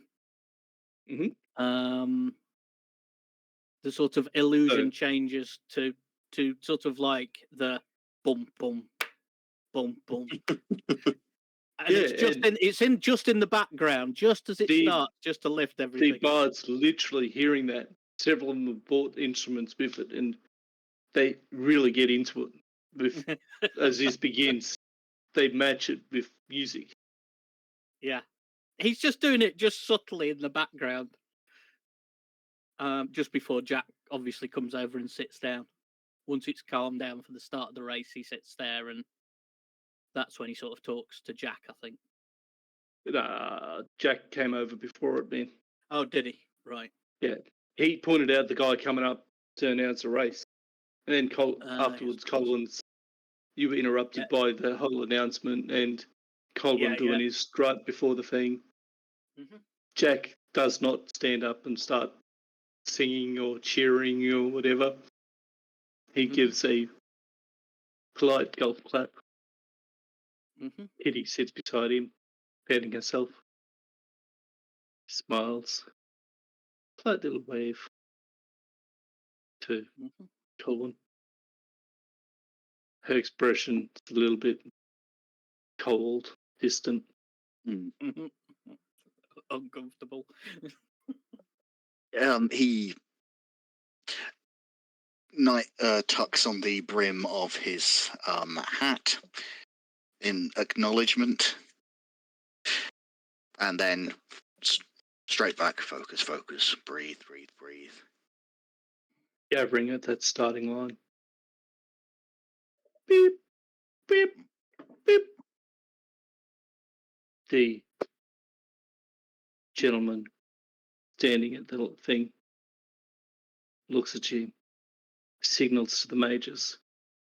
Ladies and gentlemen, I present to you the great race of June City. And crowd draws. An illusion in air hanging in front of the riders. Red, red, orange, orange, green, go! And the competitors charge into the desert, fading rapidly from sight. The last you see is Colin and Kane, tailing, unable to keep up with those charging horses. Don't worry about it. Just keep pace with yourself, and we'll maintain it. Okay. Overhead, Millie keeping watch, keeping pace. Sorry, go on. Yeah, and he's just talking through to him, and he's kind of thinking back to the map that he's got partially memorized and saying, okay, veer northeast. And it's almost like, you ever seen rally car races? Yes. And they're going, easy left, okay, hard right. And so, obviously, with the map, it's not incredibly detailed, but Colwyn's kind of picked out some landmarks and saying, okay, take a slight left at the next mesa, easy down through here, eyes open for the, So he is effectively being a co-driver to the construct. And hanging on for dear life as Yeah, Kane I- goes all out. yeah. As a man, you're limited in the amount of things you can multitask in, unfortunately, Yeah. by design. So But two things I think Kane. you manage. Kane gives it on his all. Double dash every round. 120. What's his movement speed? 40? Good Hang on, question. let me get that back up. It is 40, I believe. So he's doing a full 80 feet every round. Mm. And not affecting him at all. You get the impression, Colin, that he can keep that up all day. Yeah, barring something actually physically stopping him, it's go go go. Yeah. So yeah, I was going to suggest that we call a slight break there to allow for flipping back to other people and then the race. Yeah, and, I was going to until we got through to the first challenge for you. Yeah. Dedson. Mm-hmm. Jacob looks at you and goes, "Well, that's it, I guess." Looks at his sister. "Well, sister, do you want to stay here and watch a race?" And she snaps her fan close. "I would sooner sit here. You want me to sit here with these peasants? I think I will return to our quarters, brother." And he shakes his head, offers his arms, goes, "Well, so it was a pleasure meeting you, and best of luck." You too, sir.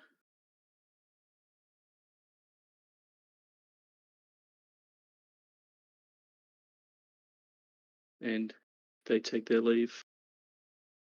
Kaplan, Malcolm, what are you guys doing?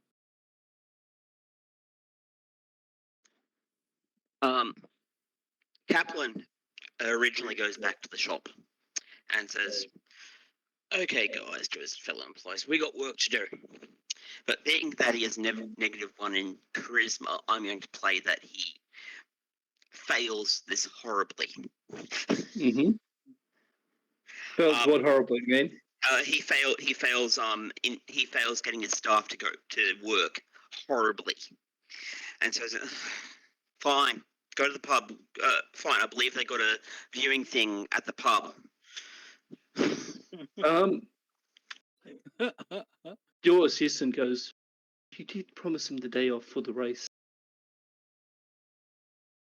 Your staff are well trained for the most part. Those of them that are just tailors are just tailors. Those that are not are very disciplined. But did promise them the day off for the race."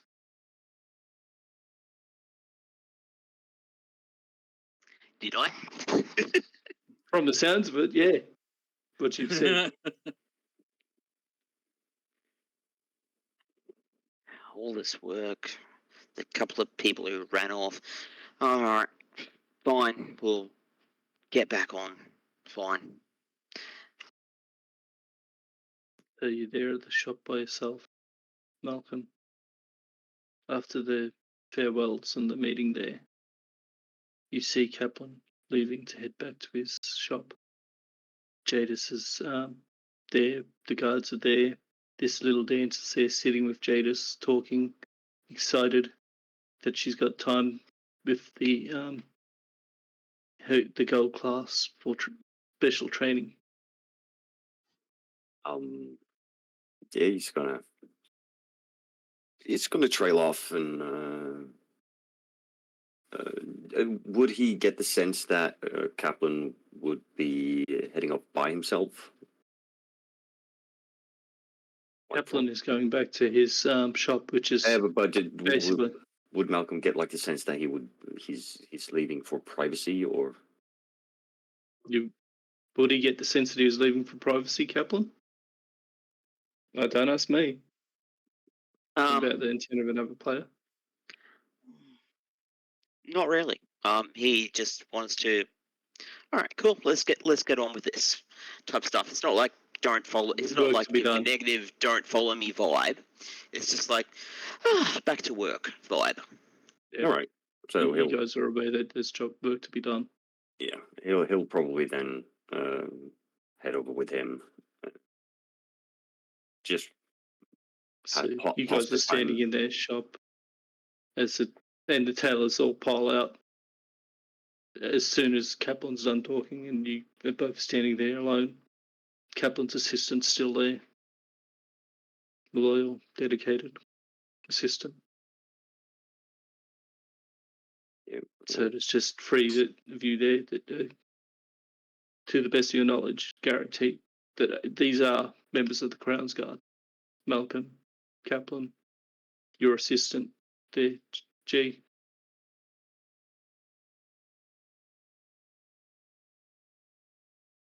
Your assistant goes, you asked me to review the arcanist down the road. What was his name? The genocide.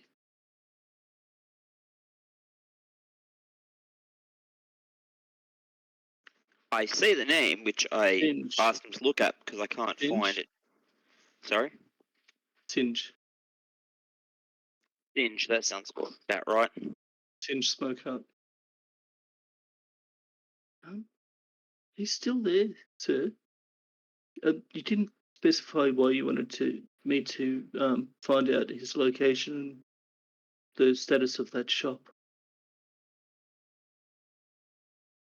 He has a link to the shadow hand. I don't know how strong it is. I don't know if he's part of if he I don't know, but just we got to be careful with him.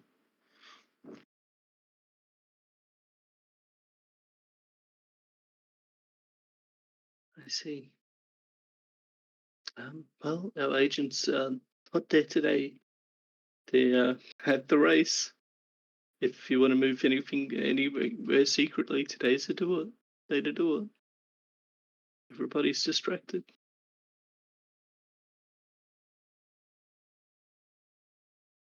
And he gives you a meaningful look, knowing full well that half of the people you've been communicating with have actually left Dune City.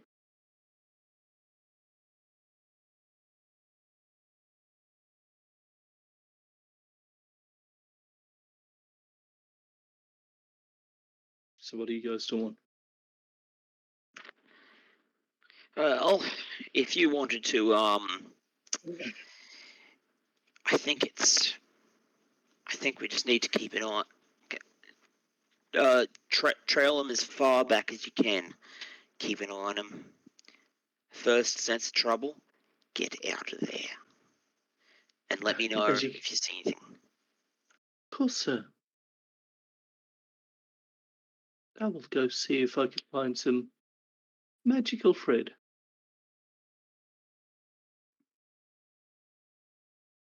It's time for a shopping trip. And off he goes.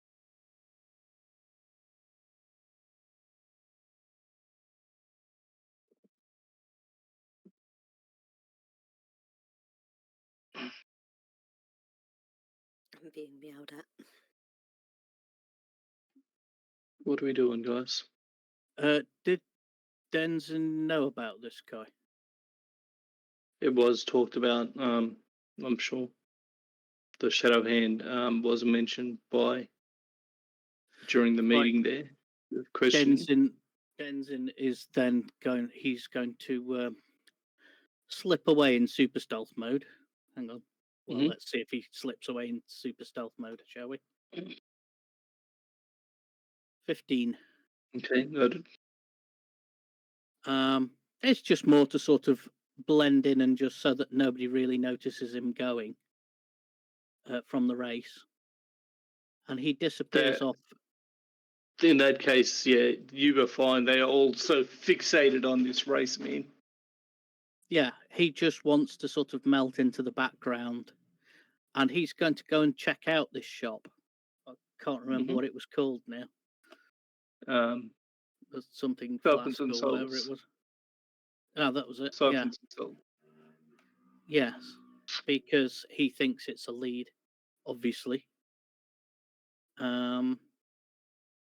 and he's going to go and check it out, particularly this person.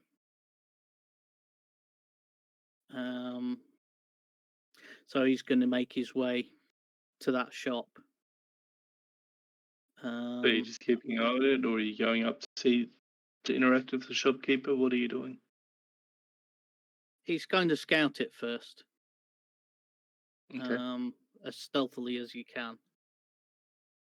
What are Malcolm and So he is.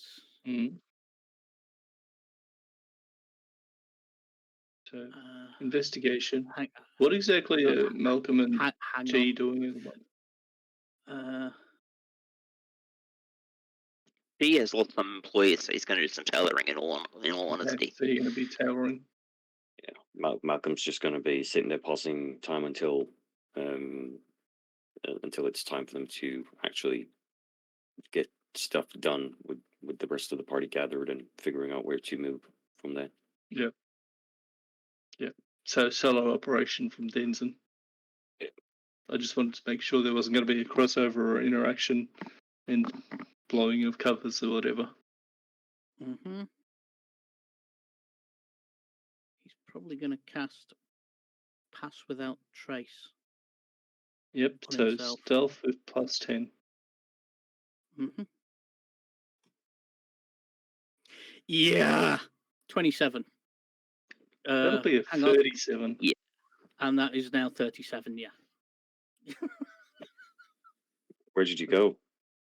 Denzen Nobody vanishes knows. from the face of a Thedius, to all intents and Pretty- purposes, pretty and much. appears in bloody England on a different plane of reality, sitting there drinking tea with Abrazar or coffee. Yeah, he basically he goes super stealth, and he's going to seriously go in there and look for any documentation, anything that So links. Denzen, I'll These set the guys scene that- for you. Yeah. You wait till he's distracted. You see a well-dressed young man. You recognise him as a tailor from the shop Silken Dreams. They get into conversation about as you slip past. Neither of them see you, but you hear a quiet conversation about seeking a supply of magical thread. Mhm. And slip into the tent. You see various packages there, a bed, a chest, closed, locked. You gather that more expensive artifacts that are for sale, items, are kept back here. You see a small desk, several notes on it. I read them. A few of them are just accounts and bills of sale and messages from suppliers. Nothing of great interest. You see a message here from that is basically, and it is just a supply thing of several items that have been brought in, but the letters BC are at the bottom of it. There is no name attached to it other than that BC. Mhm. BCK. BCK, is it? Yeah. Okay. What items are listed? Several. They're a lot of plants and whatnot. A lot of them you recognize to be ingredients for either healing or, in your line of work, for a very specific poison known to be used by the Shadow Hand. And what is this poison called? Do you remember? Did I come up with a name for what you were slipped there, Janus? If you did, I can't remember it. I can't remember it either. I'll bring it up. basically, it's a. I'll give you a name for it later on. I don't Yeah. have anything off the top of my head. I thought I'd done something with it, and I didn't want to. I need a sleight of hand thing to not be making any noise while you're doing this. 18. That'll be fine. Let's see.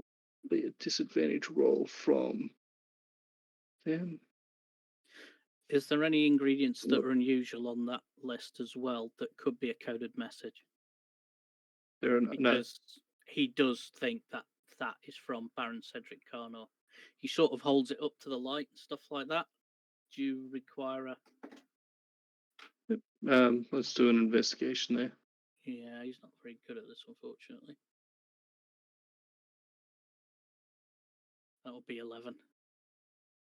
You see a faint hit of something behind the writing that you can't make out what you have there. Mm-hmm. I think he's probably going to swipe that. Okay. So that He being might done, know a few tricks with some of his plants and stuff like that to reveal shit. Yeah, I'm guessing that's he does fine. anyway. That's fine. Apologies for the interruption. Are we all right to take a break for lunch and toilets and stuff? Yeah. Yep. Sure. Yeah, that's what I was asking. Yeah, I was going to do that before we got into this, but we kind of kept charging, and I was going to take a break. But we'll leave you trapped in that tent for the time being, rifling That's through no it. problem. Yep. And we will come back on the half hour. Is that fine for everybody? Yep. You're Okay. there or thereabouts. Okay. Okay. So 10 minutes? 15, yeah, 13, whatever it is. If Let's say 25 too, to make it yeah, nice. going to say 35 past. Yeah. I realised we were getting a bit on it. So roll it out there and we'll come back in a moment. Yeah.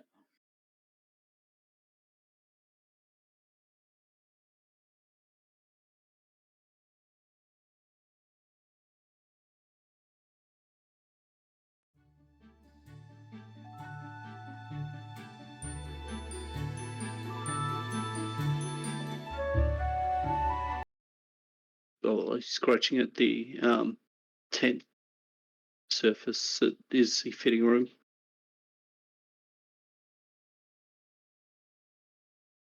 Kaplan? Malcolm? I mean, Jeffrey? it's Kaplan's.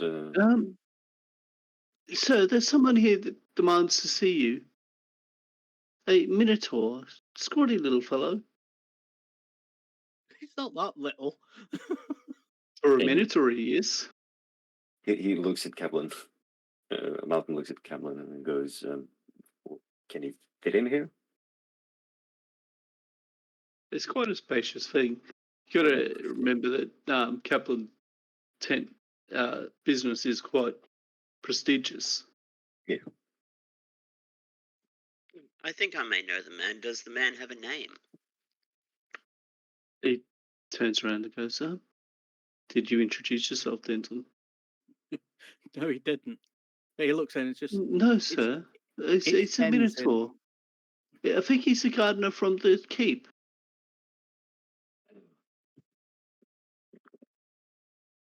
Does the gardener from a keep have a name? I know of a gardener in the keep. Can you please ask his name? Goes back out. So he wants to know what your name is. Denton. He's met It's me. Denton, sir. He says you've met him before.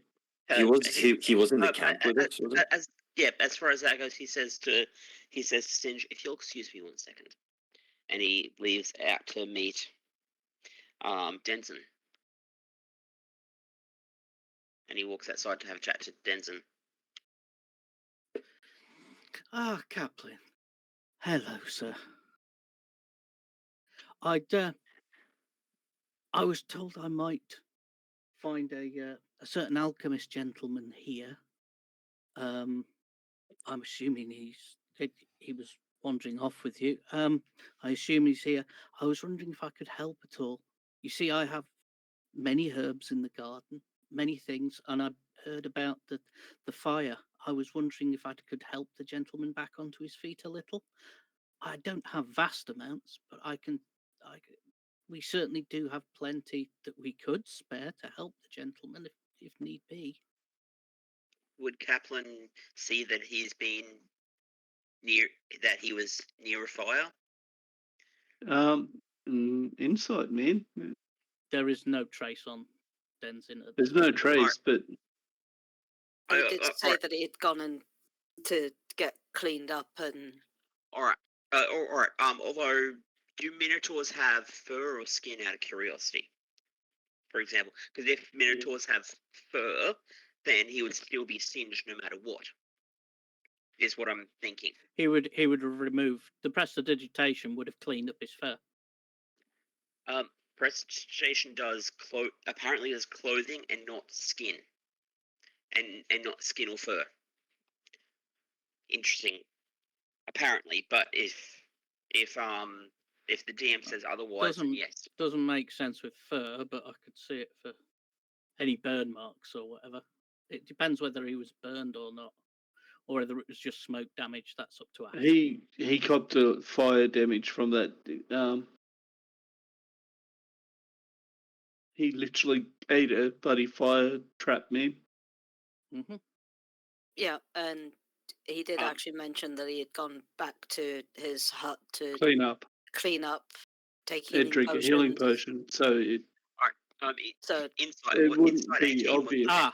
Well, in that case, there is something else because he wants to remain undetected on that. So he's going to cast Alter Self on himself. Yeah, I honestly say he wouldn't be showing any sign. He wouldn't have put out unless he thought he was looking okay. Yeah, well, I'm going to say that he has cast Alter Self on himself, just to hide any evidence whatsoever. My supposition was, regardless, my expectation is that regardless of prestidigitation, he went back to tidy himself up and look as normal as possible. It wouldn't be showing that insanely high in perception roll. Right. Insight, if I got no problem if Kaplan is just, if he's feeling that he's triggered something suspicious, that's fine. That's a different kettle of fish. Mm-hmm. All right. So Kaplan says, "I'm more than willing to chat with you, but we're currently talking to a gentleman from a gentleman who claims to be a member of the. He says in like a low voice. We're currently talking to a gentleman who claims to be of a faction of the Shadow Hand. How interesting. And then it says, "There's the question. Question is, I know you do not. I know you do not solely represent the gardeners, the gardeners of the keep. But the question is, do you want to be revealed? The question is, do you want to be revealed to this man? If so, you're more than welcome to come in and chat. But if not, do you believe this gentleman is actually trustworthy? What do you feel that Denzin has done that he's triggered your suspicions?" Yeah, it's just Denzin in front of you. There's no trace of anything. What suspicions that he's more than a gardener, or in general, man? What's he done that you find suspicious? He has told you before that he wasn't always a gardener. It's basically he might have been something previously in his life, but he's a gardener now. Is basically what you know about Denzin. Yeah. Yeah. As far as that goes, is interesting because a mere gardener would not get a word in that group unless he was something more. That's where I'm going with. If he hasn't outed himself. Hang on, he has outed himself as a member of the Crown No, he Takers, hasn't he? No, hasn't said a damn thing about it. Oh, And Denton wouldn't, knowing his character. You're jumping to a lot of conclusions here, Triss. I think there's an I'm issue not- with the blending of in character and out of character knowledge. I'm not meaning to metagame. I apologise. It's No, just I've seen this stuff and I'm making. He Where do you want to really go with this? Where do you want to go with this? Do you want to backtrack or what? Okay, so setting the scene. Denton's walked in. He's asked if he might assist with talking to this gentleman somehow. Thinking he's a gardener, do you think the question becomes, why would he have interest?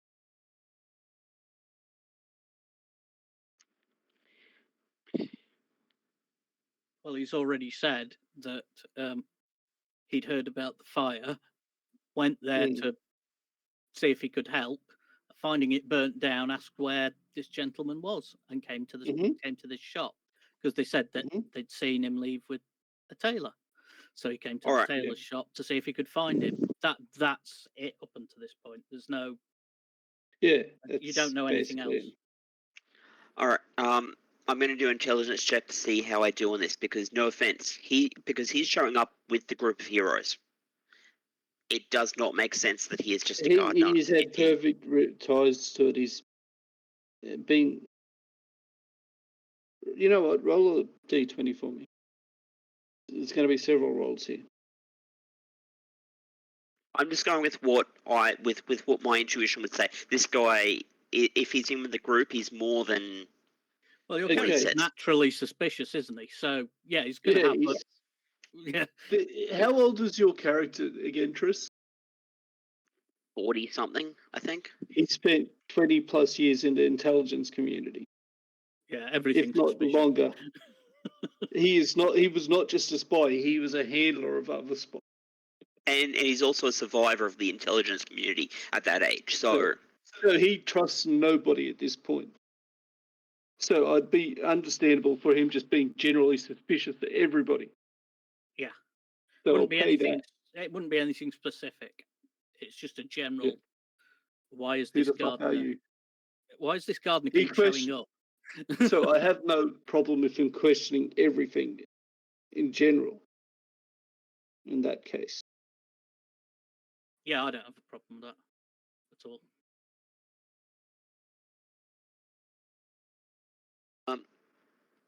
All right. So going backwards, he's suspicious of Denton, but he doesn't know that he serves a different master other than the keep.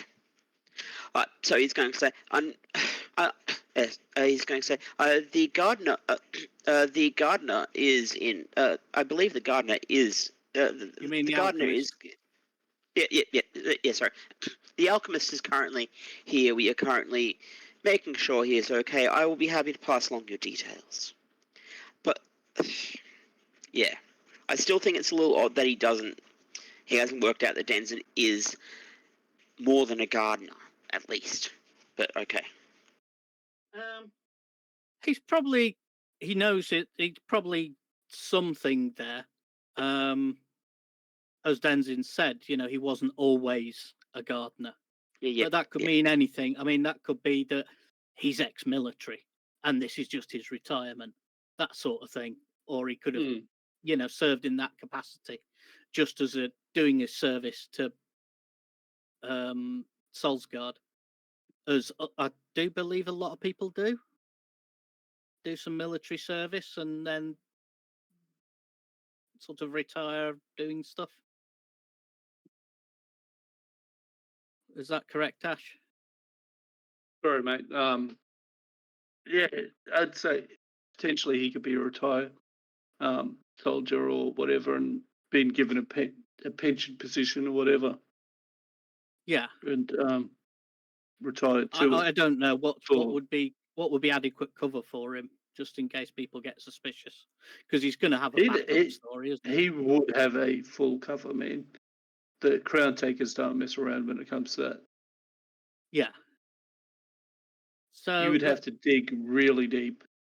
Though, having said that, the Crown's Guard, if they really became suspicious, would be one of the few organisations that would be able to dig that deep. Mhm. Them, the SISA, the Ministry of Security, any of those bigger organisations would be able to, if given reasons to be suspicious. Mhm. All right, so I believe we're at he's currently being checked over. Would you like us to pass along a message with you Ooh, next? yes. Yes, please. I mean, I'd hoped obviously to talk to the gentleman himself, but no, please tell him. I will be either in the camp or back at the keep. I have, as I say, in the garden, we have many herbs. We grow them very well, and we supply to various people. If I can help at all in getting him back on his feet, I'm sure we can let him have at least quite a few of our more common items, or perhaps help him out when he can afford to pay a little for the more obscure herbs that are required in these potions, and for him. But I'd heard, and when something like this befalls, we should all help out those less fortunate. So if you could pass on my details to him, I'd be most grateful. Insight on all this. 16. Ooh. Versus deception? Or are you being deceptive? 17.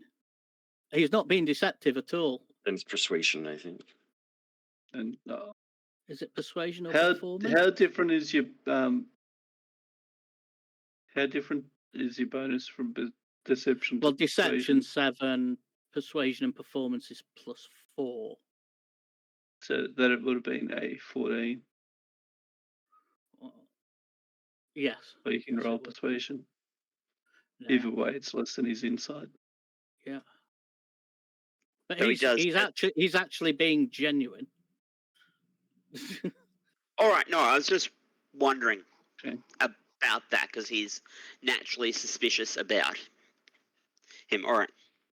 Naturally suspicious about everybody. Yeah. He's a goddamn spy who's been working in a foreign country for God knows how many years. Yeah. All right. As far as that goes, Kaplan does say, I'm sure he will be done.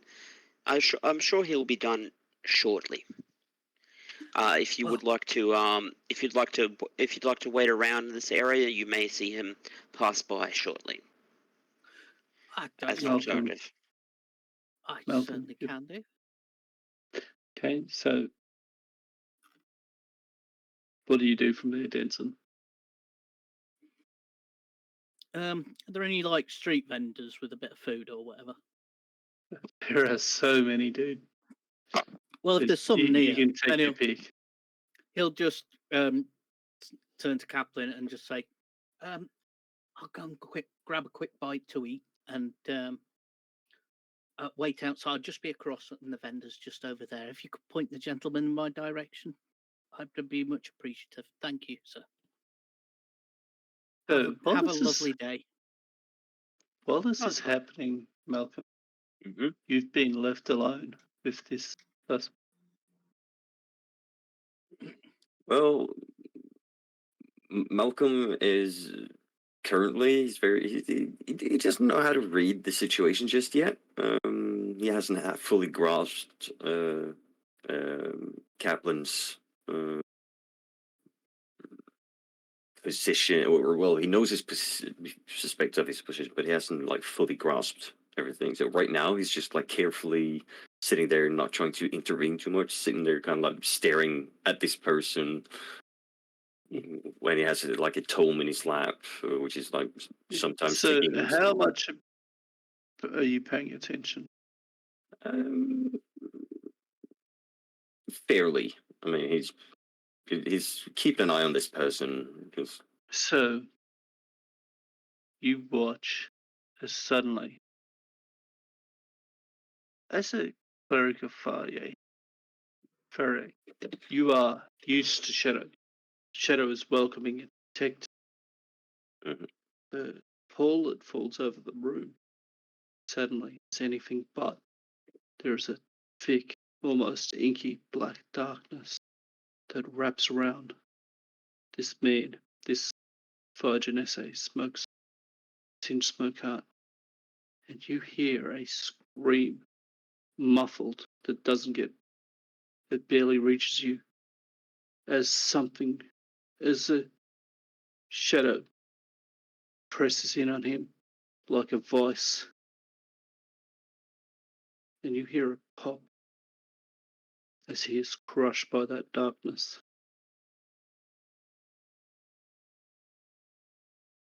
rushed. Crushed.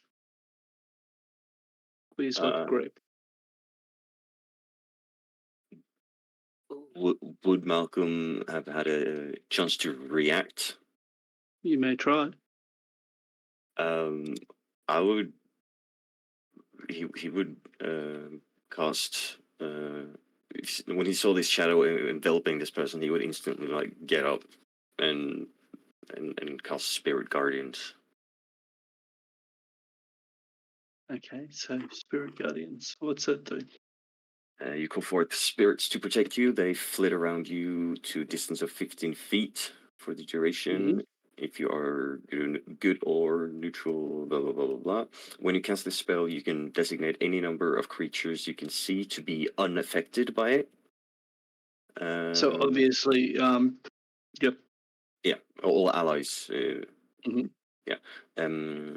An affected creature's speed is halved in the area, and when the creature enters the area for the first time, meaning when it's cast, if it's in the vicinity,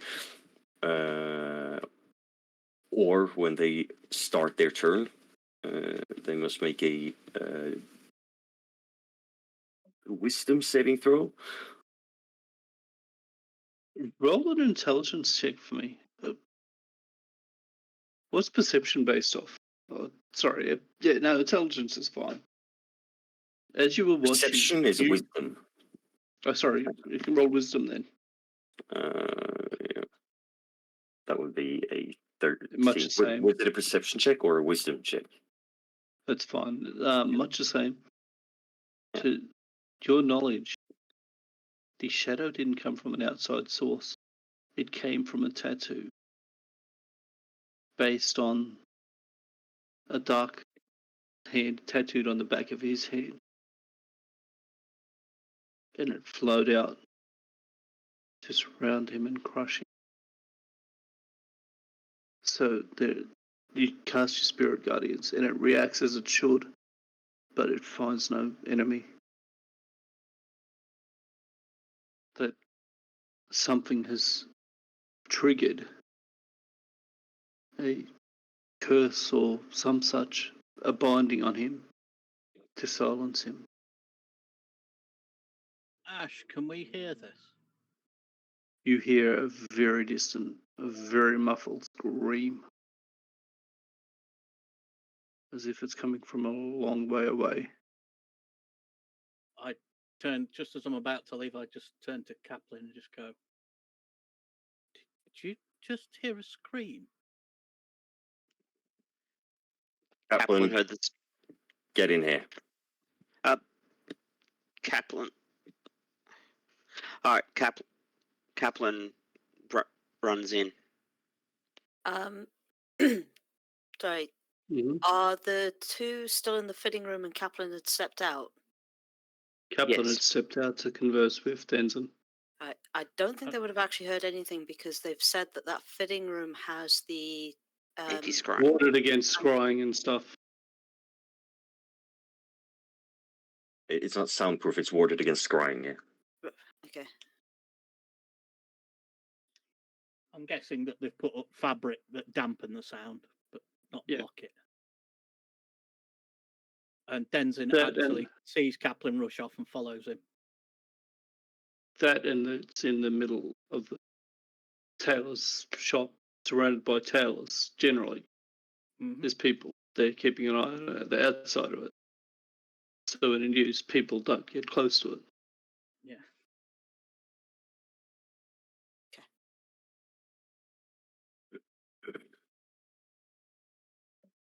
Over to you, Kaplan. Kaplan rushes in and obviously sees this. Is Singe dead by this point? Is he? He is destroyed. His body has been crushed. You see a absolute puddle of blood under him, as if every last drop has been squeezed out of him.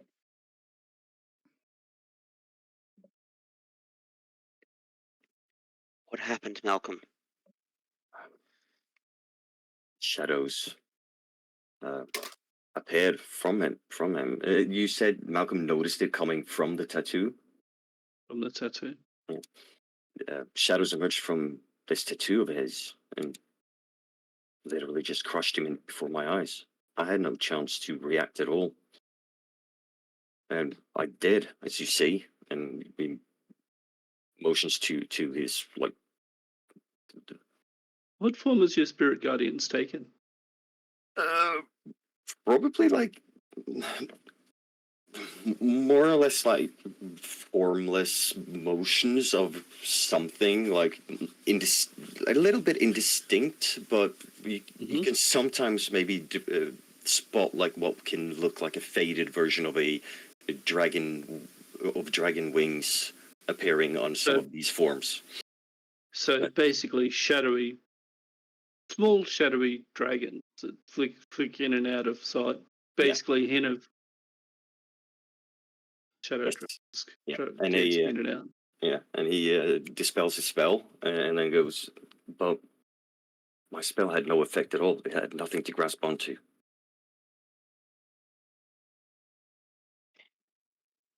Kaplan sighs and says, Jeffrey, cleaning bucket.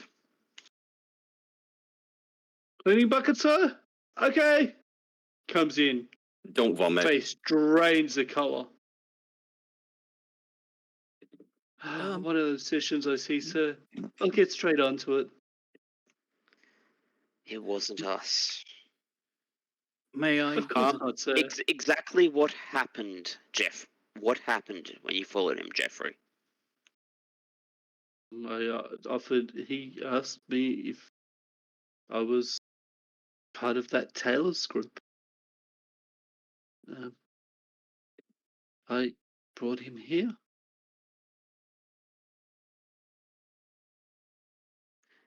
And the fire, you didn't see what started it? No, sir. I understand that you may have encouraged it, but... Oh, yes, sir. He seemed like a good source of information.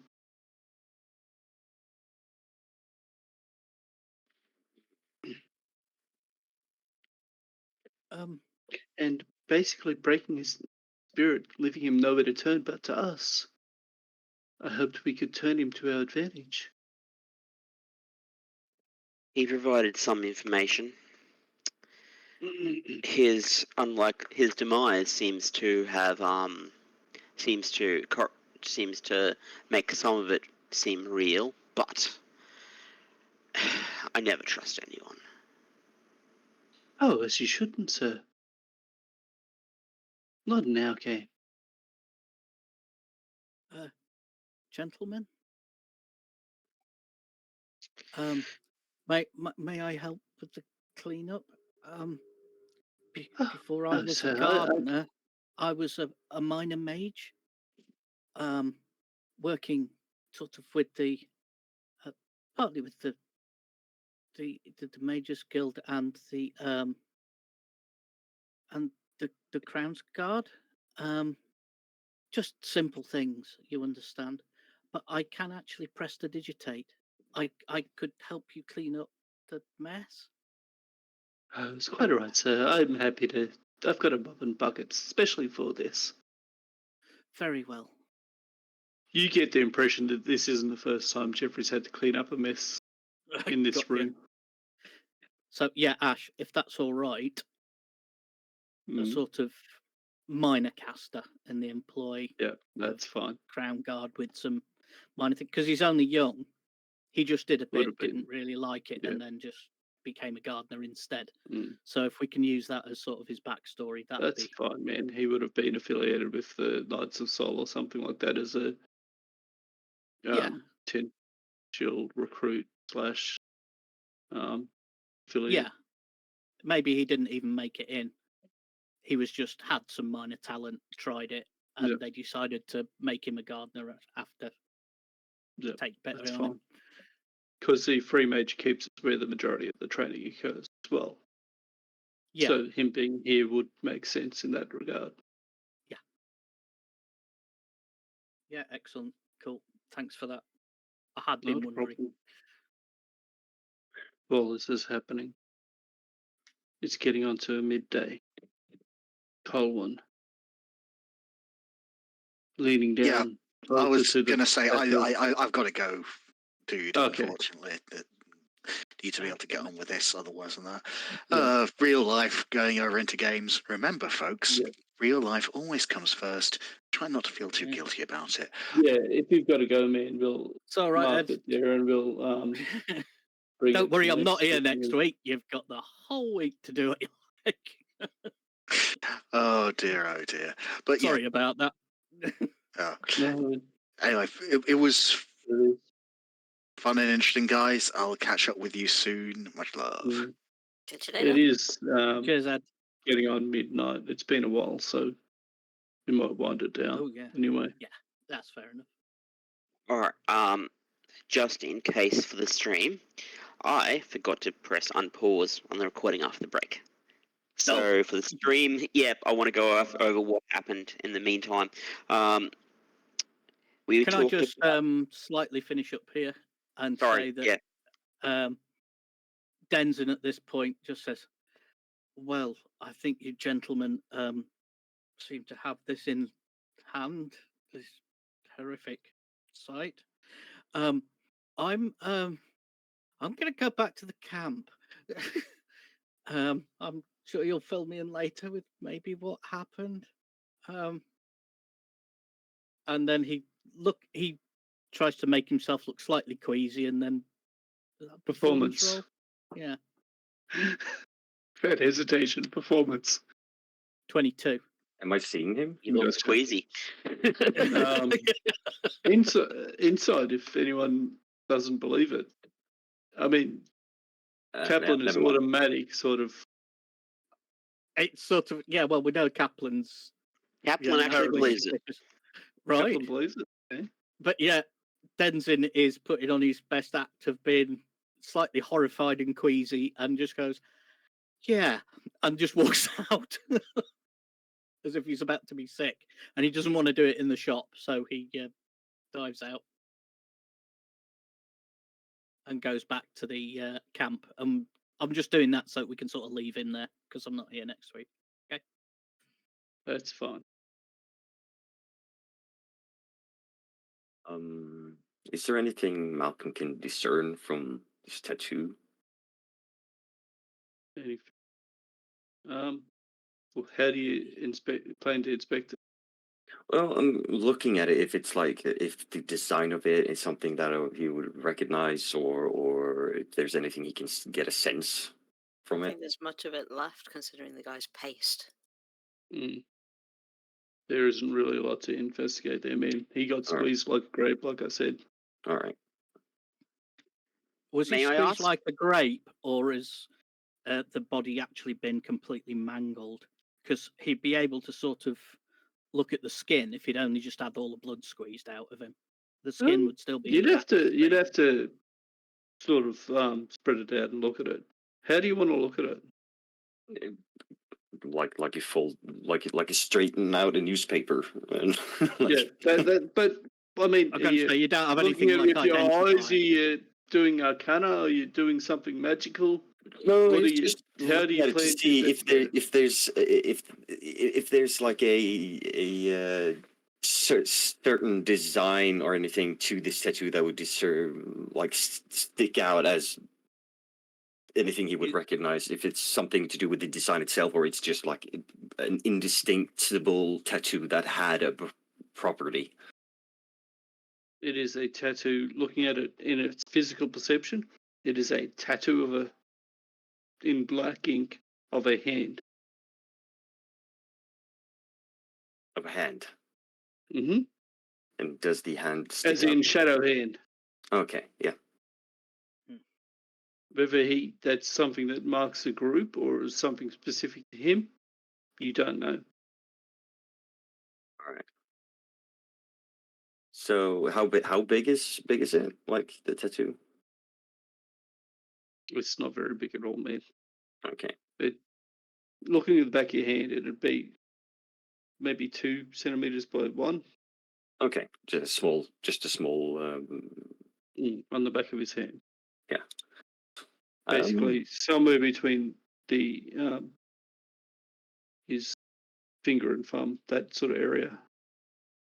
So, Kaplan, what do you intend to do with the body here? Do we hand it over, or do we dispose of it? I think we need to involve the investigator because Singe was followed back here. We need it to be on the record that he died with the keep investigator. Unfortunately, Jeffrey, don't worry about cleaning up for now. Please go to the keep and request Investigator Hammond. On that note, we'll finish this last little scene, and then we'll call it. So Jeffrey runs to the keep. What are you doing in the meantime? Or are you just going to wait until someone gets there? We can wait until Tammond gets there. Waiting for Tammond. Jeffrey returns and goes, out of breath. Seems like Investigator Tammond was called away during the night and is on urgent business and is not within Dune City anymore.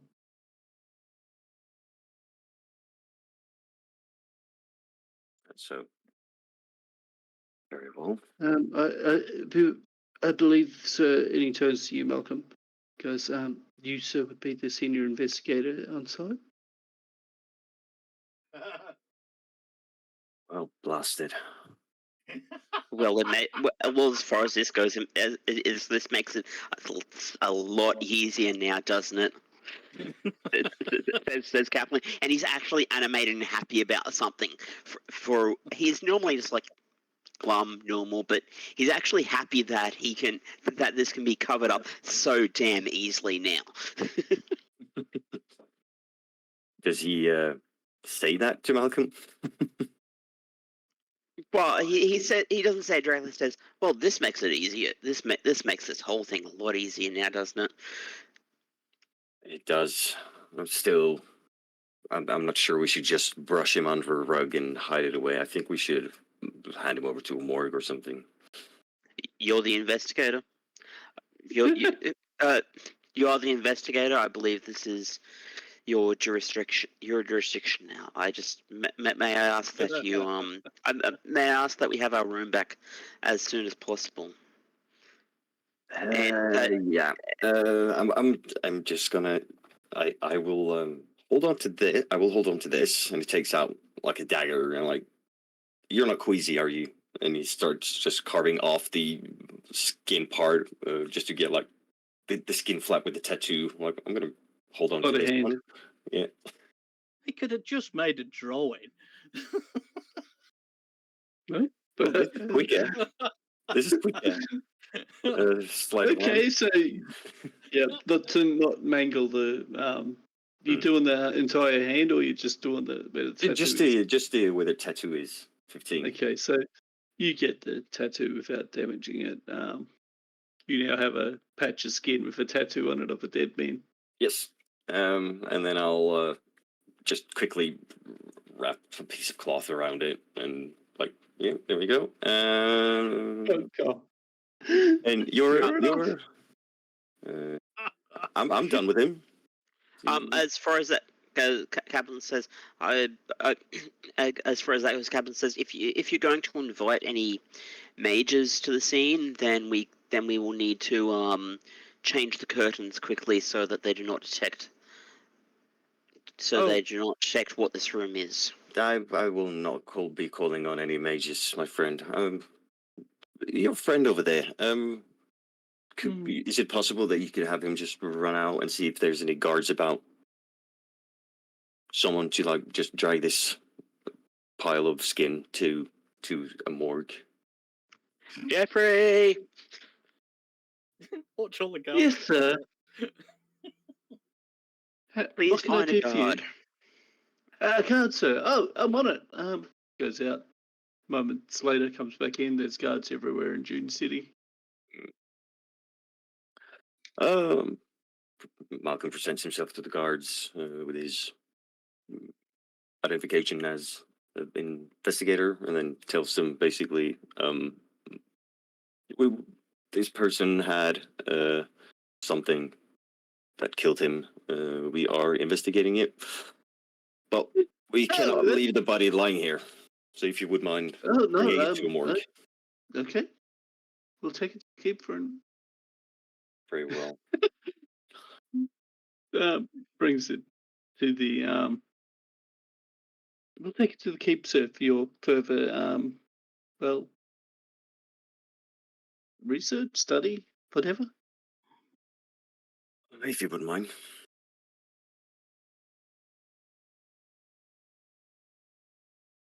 And they take the body out. Jeffrey's standing there, looking at his mop and bucket and looking at Kaplan. Can I start cleaning, sir? If it dries, it'll be hell to get out. It'll be.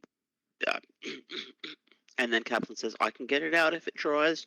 Just we're right to clean up now. I assume, Malcolm." Oh yeah, I don't need the blood. They start cleaning the blood. I feel like I should offer up a prayer here, but I will not. So, do you believe him? I don't know. I don't know what the intent behind that tattoo was, if he did it to himself, or if that's something triggered as a safety mechanism for others. It seems from timing that he was prospectively followed here. Because he'd got out a lot of information before he went before he got crushed, before he I got believe, mangled like that. Might I point out, sir, if it was triggered by revealing information, it would have happened earlier. Yes, and that is exactly my thought. Very curious.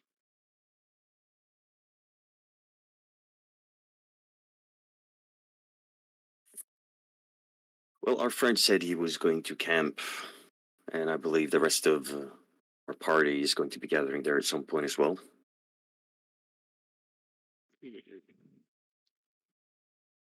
This just adds more confusion to this whole mess. But whenever we get the answer to the question, we also get 5 more questions. Almost like it's a mystery set. I hate my job.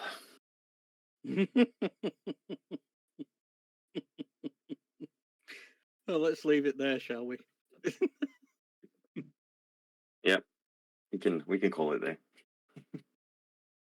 So, every time a door opens, I slam it shut in your face. I am not making this easy for you guys. Nope. Would it be fun if it was simple? Can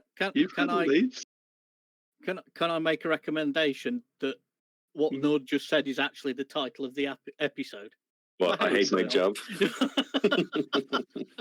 Okay, starting out, top to bottom. Let's go. who we got at the top? Denson, who are you voting for man of the match, MVP, Oh, person of the match? that's tricky. Have you noticed that I'm taking your crutches away one by one? Yeah. People you've been leaning on. Well, no, I think it was more on that case. It was sort of like, just sort of, Tammind would have been there to He would have been, but just to investigate and see if there was anything there, really. But he'd already left the night before fair enough. on urgent But business. yes, anyway, That yeah, had been, that was an my vote established thing. is. He hadn't been told. Do you know what? I'm going for that for this one. Yep. I love some of the conversations, the interactions, the bits and bats. Although, yeah, there was some fun bits throughout it.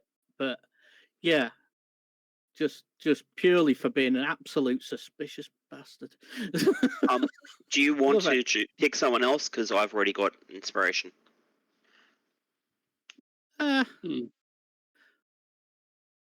I could. It'll just extend it for an extra session afterwards. So yeah. still no, I stick with my thing. I mean, top work by Vanny, just completely deflecting Dorin. That was great. I'm still. Yeah, I'm not doing that. She's just kidding, Mum. I'm still confused why so he comes to me for a Billion Messenger. It's like, kind of, what He gave you the impression that I would be carrying fucking messages? He wasn't going. He just went to find someone. You were the only one there that he knew that could trust to do it. He went there looking for Coleman more than anyone. Although, like, well, fuck, she's there. I need someone to do it. And she's like, kind of, fuck you. No. And honourable mention definitely to Colwyn. Yes. For his "We Will Rock You" and his performance in front of the crowd. That was class. Yeah. I liked how Malcolm is getting shit put on him, and he's starting to maybe get slightly grumpy because everybody's putting everything on him. So yeah, there were loads of good stuff in there, but yeah, I think that just, yeah, Mr. Kaplan, just because it was more of a heavy episode for him, I suppose. And yeah, it was really good. I really enjoyed that, and definitely the title of the episode is, for me, "I Hate My Job." That's my suggestion for it.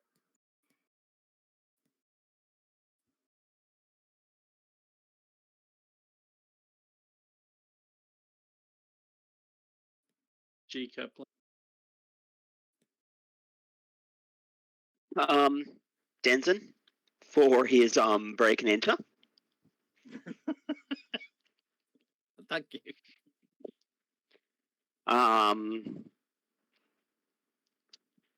Title. Up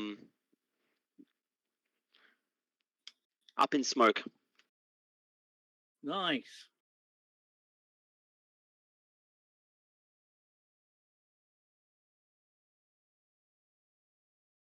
Okay, so Cadus.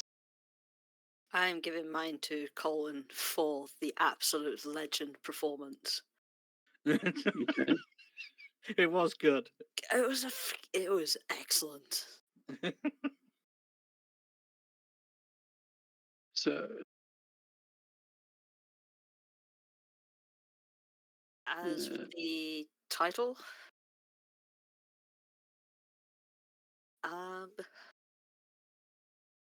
Ready, Set, Fire.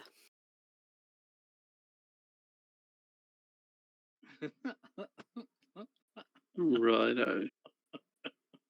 Quite like that too. Good names, guys. Malcolm. Yeah, I agree. I love the interactions for both Denson and Kaplan. Great roleplay there. Thanks, man. I myself was a bit out of it today because of poor life choices. But yeah, I'm gonna have to give it, even though he's not here, to Ed as well, to Colwyn for his friggin' Queen tribute. Yeah. Working the Fair. crowd. Fucking awesome. I say, It was awesome. have you guys ever watched A Knight's Tale? Yes. Yeah. Yes. Ladies, Ages ago. gentlemen, and everybody not sitting on a cushion. Mhm. And yeah, so well, my MVP vote goes to Colwyn. As for the title, I would say Shadows and Smoke. Some interesting titles there. You could also go for Smoke and Mirrors. Mm. I just thought of that then when you said it. Well, I just figured Shadows and Smoke because smoke and then fire and then shadow because they crushed this guy right in front of us, leaving a pile of meat bag. Yeah. I ready set fire because let's be honest, we had the race to start with, and then we had the fire and everything afterwards, which are the On your mark. Get set. Yep. Fire. Yeah. As far as that goes, I'll back that one up. Yeah, I agree. Ready, set, fire? Yeah, I like all of them. But yeah.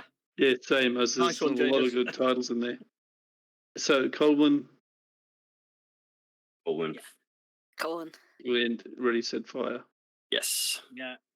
Okay.